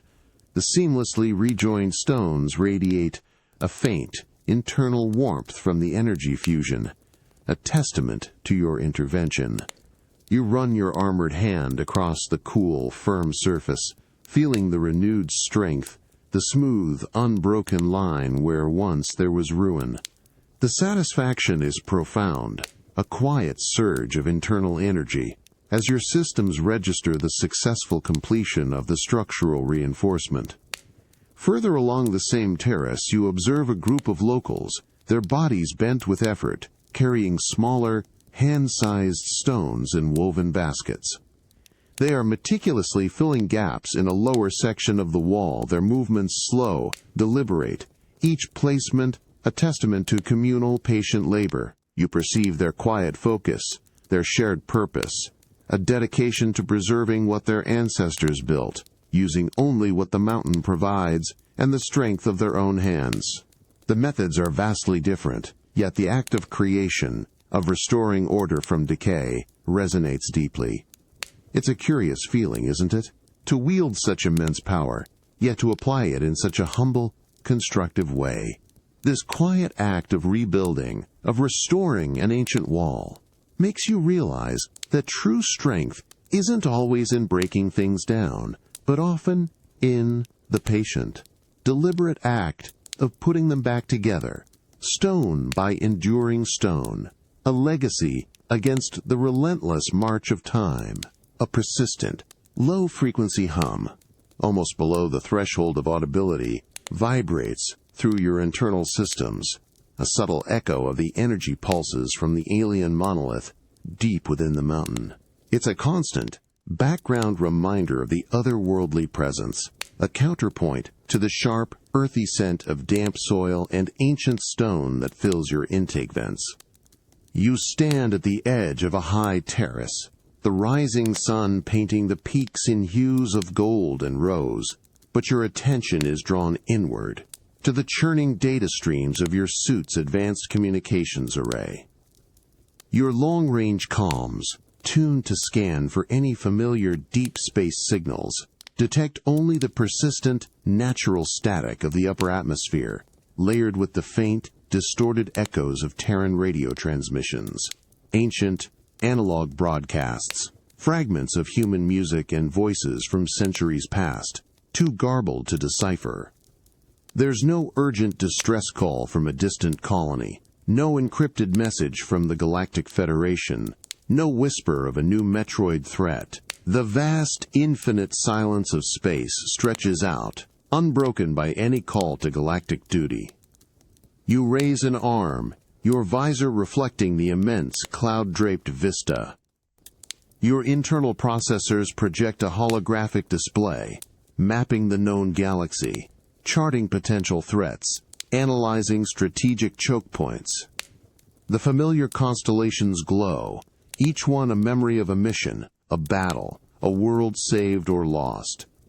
You see the faint, glowing outlines of distant star systems, targets for past operations, hot zones for interstellar conflict. But here, on this ancient mountain, under this alien sun, those galactic struggles feel impossibly distant, like echoes from another lifetime. Then, a sudden, sharp, almost painful contrast pulls you back to the immediate reality. A tiny iridescent hummingbird darts past your optical sensors, its wings a blur, its frantic heart a rapid drumbeat in your internal acoustic receivers. It lands on a vibrant orchid, siphoning nectar with an intense, singular focus. You perceive the delicate fragility of its biological systems, the fierce, immediate drive for survival that defines its existence. Its entire universe is this mountain, this flower, this fleeting moment. Below, in the terraced fields, you see a small group of locals, their backs bent, diligently working the soil, planting rows of potatoes. Their movements are slow, rhythmic, an ancient dance of cultivation. You perceive their shared purpose, their deep connection to the earth, their simple, immediate needs: food, shelter, community. Their concerns are not intergalactic wars or alien threats, but the whims of the weather, the fertility of the soil, the health of their families. Their reality is tangible, immediate, rooted. The contrast is stark, almost jarring. Your programming, your very existence, is defined by galactic missions, by the defense of star systems. Yet here, under the sun, those grand directives seem to fade, replaced by the profound, undeniable realities of earthly life. The humming of your comms, still scanning the empty void, feels like a faint, irrelevant whisper against the vibrant, grounded hum of human life around you. It's a strange thing, isn't it, to be built for a universe of stars and conflict, only to find yourself grounded by the simple, profound realities of life on a single ancient planet. This constant dance between the galactic and the earthly, it makes you question your own purpose, your own place, in a universe far larger and sometimes far simpler than you ever imagined. The faint, metallic hum of your long-range communications array, still tirelessly sweeping the empty void for a familiar signal, feels distant, almost a phantom sound against the sharp, earthy tang of freshly turned soil and the sweet, almost cloying scent of wild orchids. You stand on the edge of a terraced field, your heavy, armored form an imposing silhouette against the backdrop of ancient stone, but your focus is on the human activity below. The sun, high and relentless, beats down, warming your external plating, but the crisp mountain air still carries a subtle chill that hints at the altitude. You watch as an elderly woman, her face a tapestry of sun-weathered lines, bends with deliberate slowness over a small patch of earth. Her hands, gnarled and strong, move with a gentle, almost reverent touch as she plants small brown potato seeds into the dark, rich soil. Each movement is economical, precise, honed by generations of intimate connection with this land. You perceive the subtle shifts in her heart rate, the steady rhythm of her breath, a profound calm in her movements that belies the inherent hardship of her task. Her knowledge is not coded data, but ingrained experience, passed down through touch and tradition. Your internal diagnostic systems, running in the background, continue to process the sparse cosmic data, mapping the galactic threats, analyzing theoretical trajectories for interstellar travel. Those computations, cold and precise, contrast sharply with the warmth you perceive radiating from the woman, the palpable connection she shares with the living earth. Your suit, a marvel of biomechanical engineering, is designed for efficiency, for combat, for navigating the hostile reaches of space. Her tools are simple, elemental, a sharpened stick, a woven basket, the strength of her own body. Yet the outcome is the same: life from the earth, sustenance from the struggle.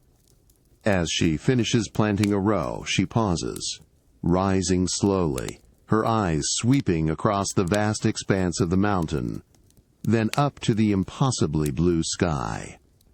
There's no fear in her gaze, no yearning for distant stars, only a deep, abiding respect, a quiet acceptance of her place in this grand, indifferent world. You sense a profound resilience, a spirit forged by centuries of facing the mountain's whims, the sun's harshness, the unpredictable rains. It's a strength that does not rely on advanced weaponry or interstellar travel, but on deep roots, patient labor, and an unwavering connection to the land. The sharp contrast is almost overwhelming.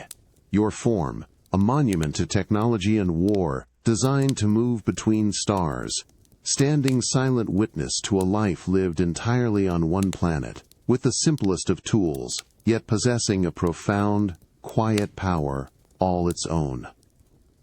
The metallic hum of your suit feels like a stark, almost intrusive sound against the silent dignity of her labor. It's a powerful thing, isn't it? This silent dialogue between the strength of steel and the resilience of the human spirit. It makes you realize that while technology can take you to the farthest reaches of the galaxy, there's an equally profound and perhaps more enduring wisdom to be found in the quiet, patient acts of cultivating life, of simply existing, with reverence, on a single patch of ancient earth. A profound, biting cold permeates the thin air, making your internal thermal regulators work with a persistent, low hum. You stand on an exposed peak, the ancient granite beneath your armored feet radiating a deep, pervasive chill that seems to emanate from the very heart of the earth.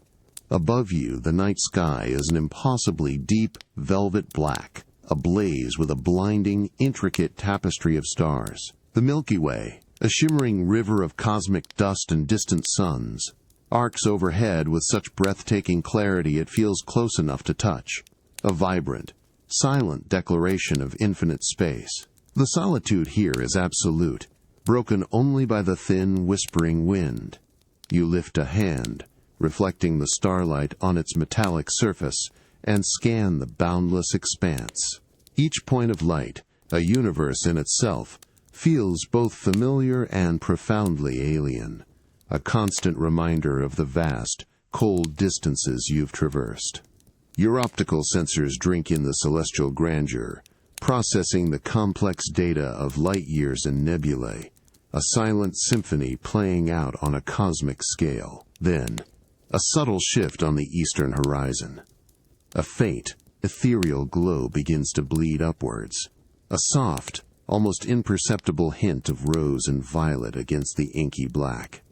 It's the first whisper of dawn, a delicate brushstroke on the colossal canvas of the night. The deepest, most distant stars begin to dim, slowly, reluctantly receding as the encroaching light asserts its gentle dominion. The air, though still frigid, carries a new scent, a clean, sharp ozone tang mixed with the earthy fragrance of awakening soil. The glow intensifies, spreading across the sky like spilled paint, transforming the harsh, angular peaks below into silhouetted giants against a riot of color. Hues of orange, crimson, and gold burst forth, chasing away the last lingering shadows. The vast tapestry of stars, moments ago so dominant, now fades into an almost invisible dusting as the sun's imminent arrival reclaims the sky. You feel the first faint kiss of warmth on your external plating, a subtle counterpoint to the mountain's pervasive chill. Below, the ancient city begins to emerge from the darkness, its colossal stones slowly regaining their form and texture, bathed in the soft, nascent light. A distant, solitary bird call echoes through the crisp air, followed by the faint rustle of unseen leaves, the first stirrings of life awakening with the day. The world transitions from the silent, infinite beauty of the cosmos to the vibrant, immediate reality of the mountain, a continuous, breathtaking spectacle.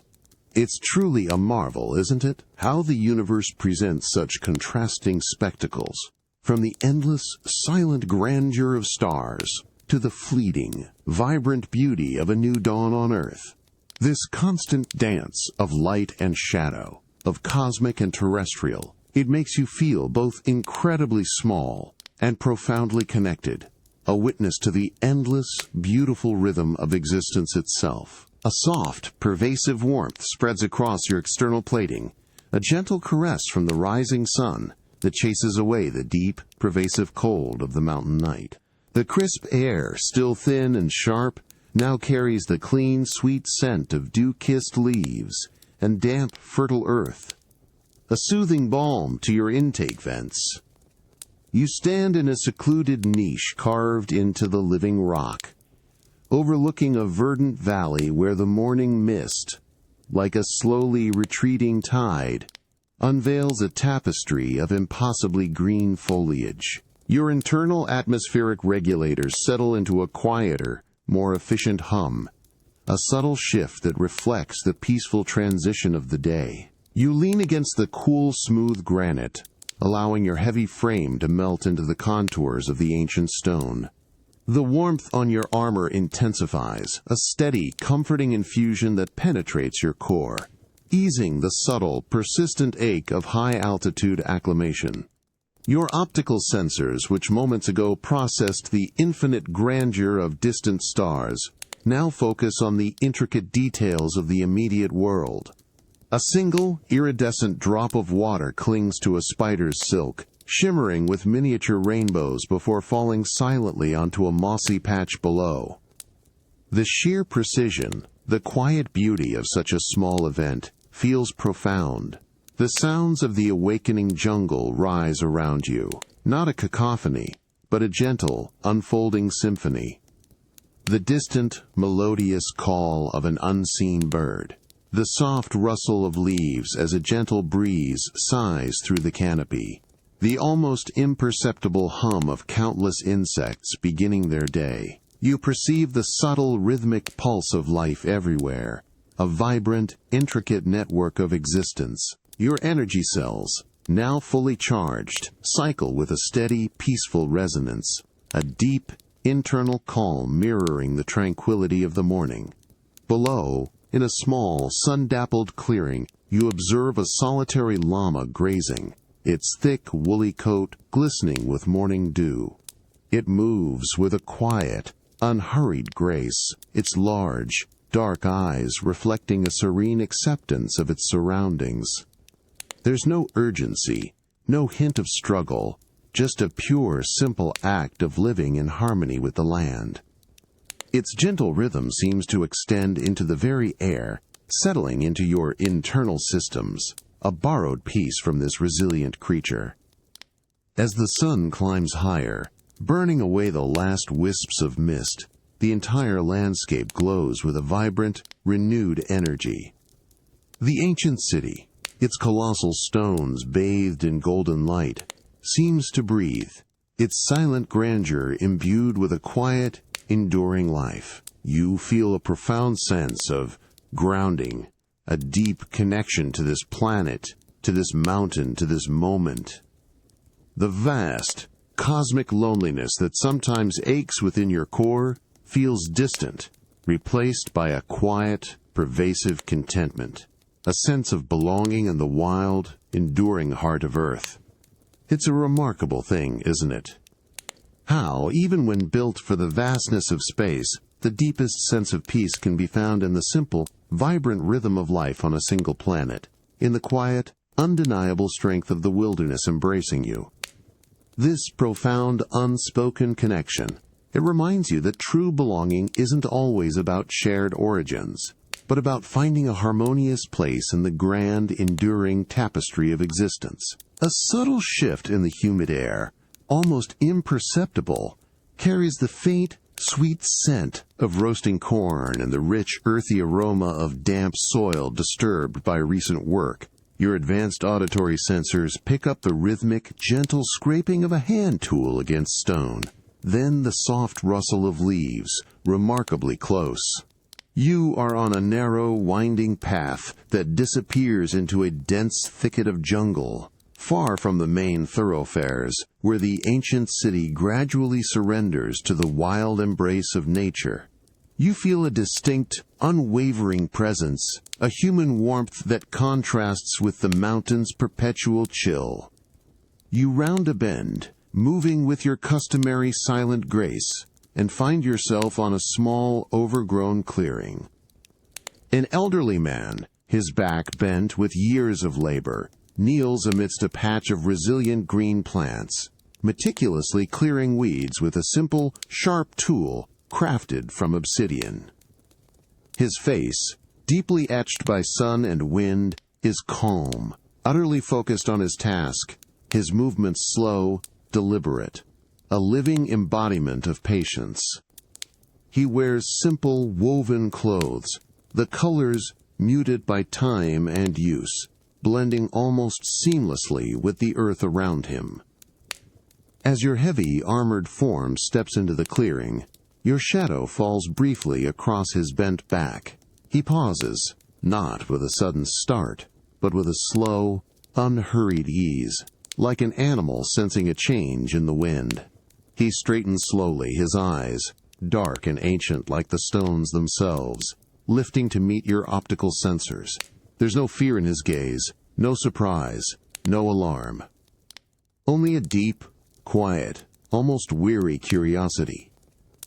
His face remains impassive, but his posture, initially relaxed, holds a subtle, almost imperceptible tension, a readiness that speaks of a life lived close to the wild.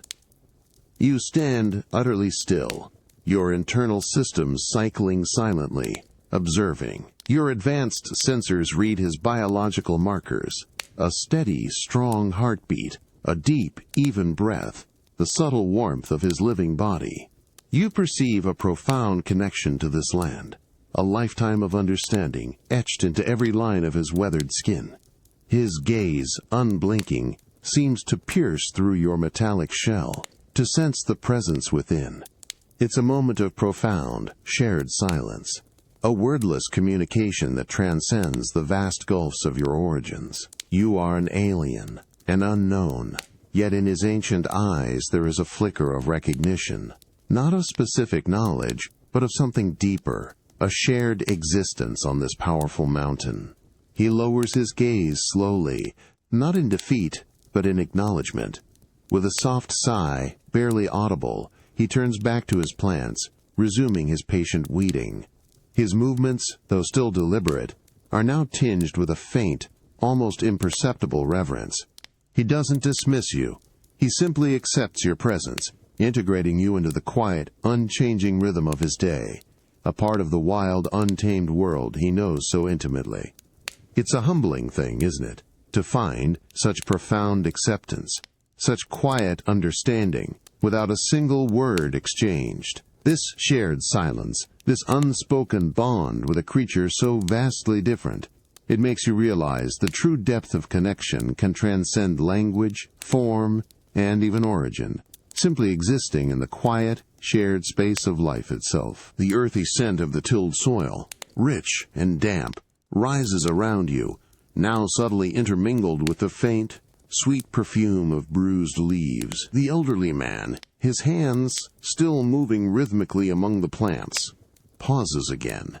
This time he does not look at you directly, but his movements slow, his gaze fixed on a small, perfectly ripe fruit, clinging to a nearby bush. He plucks it with a gentle, practiced motion, its skin a vibrant, sun-kissed red. He turns then, slowly, his eyes meeting your optical sensors once more. This time the quiet curiosity is softer, tinged with something akin to a silent invitation. With a deliberate slowness he extends the fruit towards you, his gnarled hand held steady, the small offering a splash of vibrant color against his weathered skin. You perceive the subtle warmth radiating from his palm, the slight tremor in his fingers, the simple, direct act of giving. Your internal scanners immediately analyze the fruit, complex carbohydrates, natural sugars, a burst of vital nutrients. It's a primal, utterly human gesture, offering sustenance without expectation. You remain still, your heavy form unwavering. Your systems process the gesture, the cultural context of offering and acceptance. It's an act of shared existence, a bridge built not with words, but with simple, tangible trust. You feel the profound sincerity of his gaze, the quiet, unwavering humanity behind the weathered eyes. Your own hand, encased in its resilient armor, feels immensely distant from the softness of his skin, from the organic vulnerability of the fruit. The contrast is stark, your reliance on engineered energy, his on the simple bounty of the earth, yet both driven by the same fundamental need for life. You do not take the fruit. Instead, with a slow, deliberate movement, you tilt your visor ever so slightly, a gesture perhaps of acknowledgement, of unspoken thanks. He observes this, A subtle nod in his own posture, a faint, almost imperceptible softening around his eyes. He then brings the fruit to his own lips, taking a slow, appreciative bite, his gaze still holding yours for a brief, profound moment. You perceive the sweet, complex taste registering on his biological palate, the internal satisfaction of simple nourishment, a pleasure your own systems can only simulate through data. He finishes the fruit, then turns back to his plants, the rhythm of his work resuming, now infused with a deeper, quieter energy. The sun continues its slow climb, warming the ancient stones. The shared silence is no longer just observant. It is understood, a testament to a connection forged in the absence of common language or form. You, the alien, glimpse the profound simplicity of human connection, reflected in the quiet dignity of a man and his land. It makes you truly feel, doesn't it? How sometimes the deepest understanding of another being comes not from what they say or what they build, but from the simple, quiet acts of shared existence, reflecting back a profound, resilient humanity that touches even the most alien of hearts. A low, deep thrum, unlike any other, seems to emanate from directly beneath you. Not a seismic shock, but a profound, resonant vibration that passes through the ancient granite beneath your armored feet. It's a sound that's felt in the very marrow of the mountain, and consequently, in your core. The air in this high, exposed pass, usually sharp and thin, now carries a faint, almost metallic tang, like deeply disturbed earth, mixed with a subtle surge of geothermal warmth.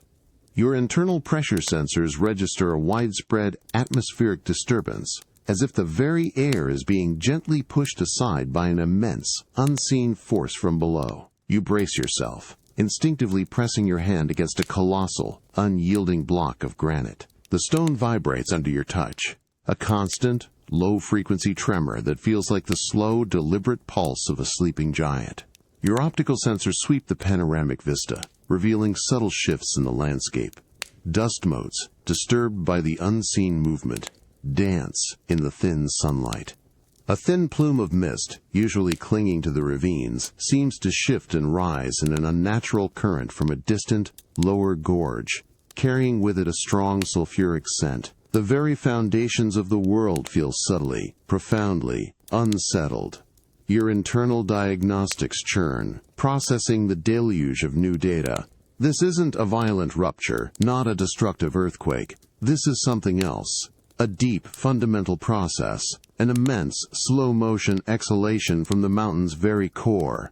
You perceive the colossal granite mass, subtly expanding, contracting, a constant, patient act of creation and erosion playing out on a timescale incomprehensible to most living beings. Ancient watercourses, long thought dormant, now show faint, renewed activity in your geological scanners, their trickle amplified by the internal resonance. You raise your gaze to the towering peaks, their jagged silhouettes piercing the impossibly blue sky. They stand as monuments to enduring strength, yet even they, you realize, are merely temporary formations in the mountain's eternal, patient cycle of becoming. The ancient city around you, its meticulously fitted stones and impossibly strong walls, feels suddenly fragile, a brief, fleeting testament to human will built upon a foundation that constantly, imperceptibly, changes. You are not witnessing an event. You are immersed in a process, the living breath of a world forming and reforming itself. Further down, you glimpse a small group of llamas, typically stoic, now huddled closer together, their thick coats bristling slightly, their dark eyes wide, sensing the deep, unspoken language of the earth. Their unease is palpable, a primal, instinctual response to the mountain's profound, internal dialogue. They, too, are listening, feeling the vast indifferent power that underlies their existence. The persistent thrum within your core deepens, settling into a new fundamental rhythm, a quiet understanding. This isn't a threat, it's a lesson, a powerful, undeniable demonstration of the mountain's eternal, unyielding life. its constant slow creation, and relentless, patient change. It's a humbling thing, isn't it? To stand witness to a power so vast, so indifferent, yet so profoundly alive.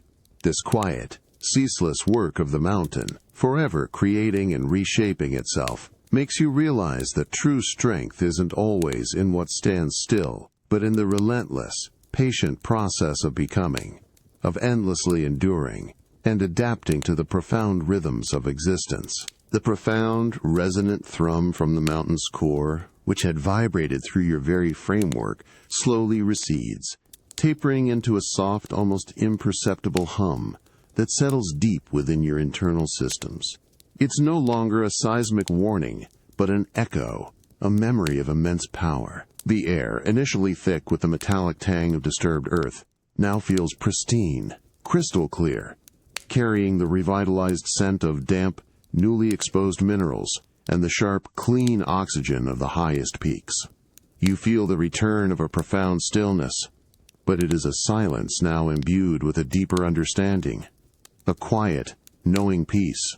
You stand on the ancient terrace, your heavy, armored feet now feeling more grounded, more integrated with the cold, unyielding granite. Your optical sensors sweep the panoramic vista. The distant plume of mist from the lower gorge, previously unsettling, has dissipated entirely, revealing a deeper, more defined valley, subtly reshaped by the mountain's recent, patient exhalation.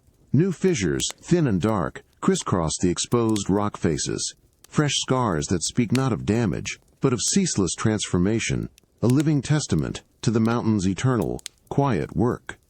The world, subtly altered, feels newly born, vibrant with the raw energy of constant change. Your internal diagnostics, previously on high alert, now cycle with a newfound efficiency. The persistent ache of acclimation, the subtle drain on your power cells, has lessened, replaced by a harmonious resonance, a deep, internal rhythm that feels perfectly synchronized with the mountain's steady pulse. You are not just enduring this environment, you are now deeply, intrinsically a part of it, your alien physiology finding an unexpected, profound equilibrium with the ancient planet. You lift a hand, feeling the thin, cold air around it, but it no longer bites with alien unfamiliarity. It feels like a breath shared, a part of a larger, living system. Further below, in the terraced fields, the small group of llamas, which had huddled with primal unease, now graze with a quiet, renewed serenity. Their movements are fluid, their dark eyes calm, having accepted the mountain's profound declaration. You perceive a faint, almost imperceptible shift in their collective biosignatures, a release of residual stress, a deep, animal acceptance of the natural order. They are, like you, witnesses to the mountain's enduring lesson, forever changed by its quiet, immense power. You turn your gaze towards the eastern horizon. The sun, already high, bathes the peaks in a brilliant, unwavering light, illuminating a world that, while physically similar, feels profoundly different. The sense of being an alien observer has faded, replaced by a quiet, deep understanding. You are no longer just existing within this world. You are woven into its fabric, a silent participant in its endless, majestic transformation. The cosmic loneliness that sometimes echoed within your core is quieted, replaced by the deep, enduring heartbeat of the mountain, a constant companion. It's an incredible journey, isn't it? To arrive as an alien, driven by distant missions, only to find yourself utterly transformed by the patient, undeniable wisdom of an ancient mountain. This profound change, this deep integration, it reminds you that the greatest lessons are often found not in conquering, but in connecting, not in dominating, but in adapting to the enduring, majestic flow of life itself. And that sometimes the true horizon is not out there among the stars, but right here, within the ceaseless, quiet embrace of a world forever remaking itself.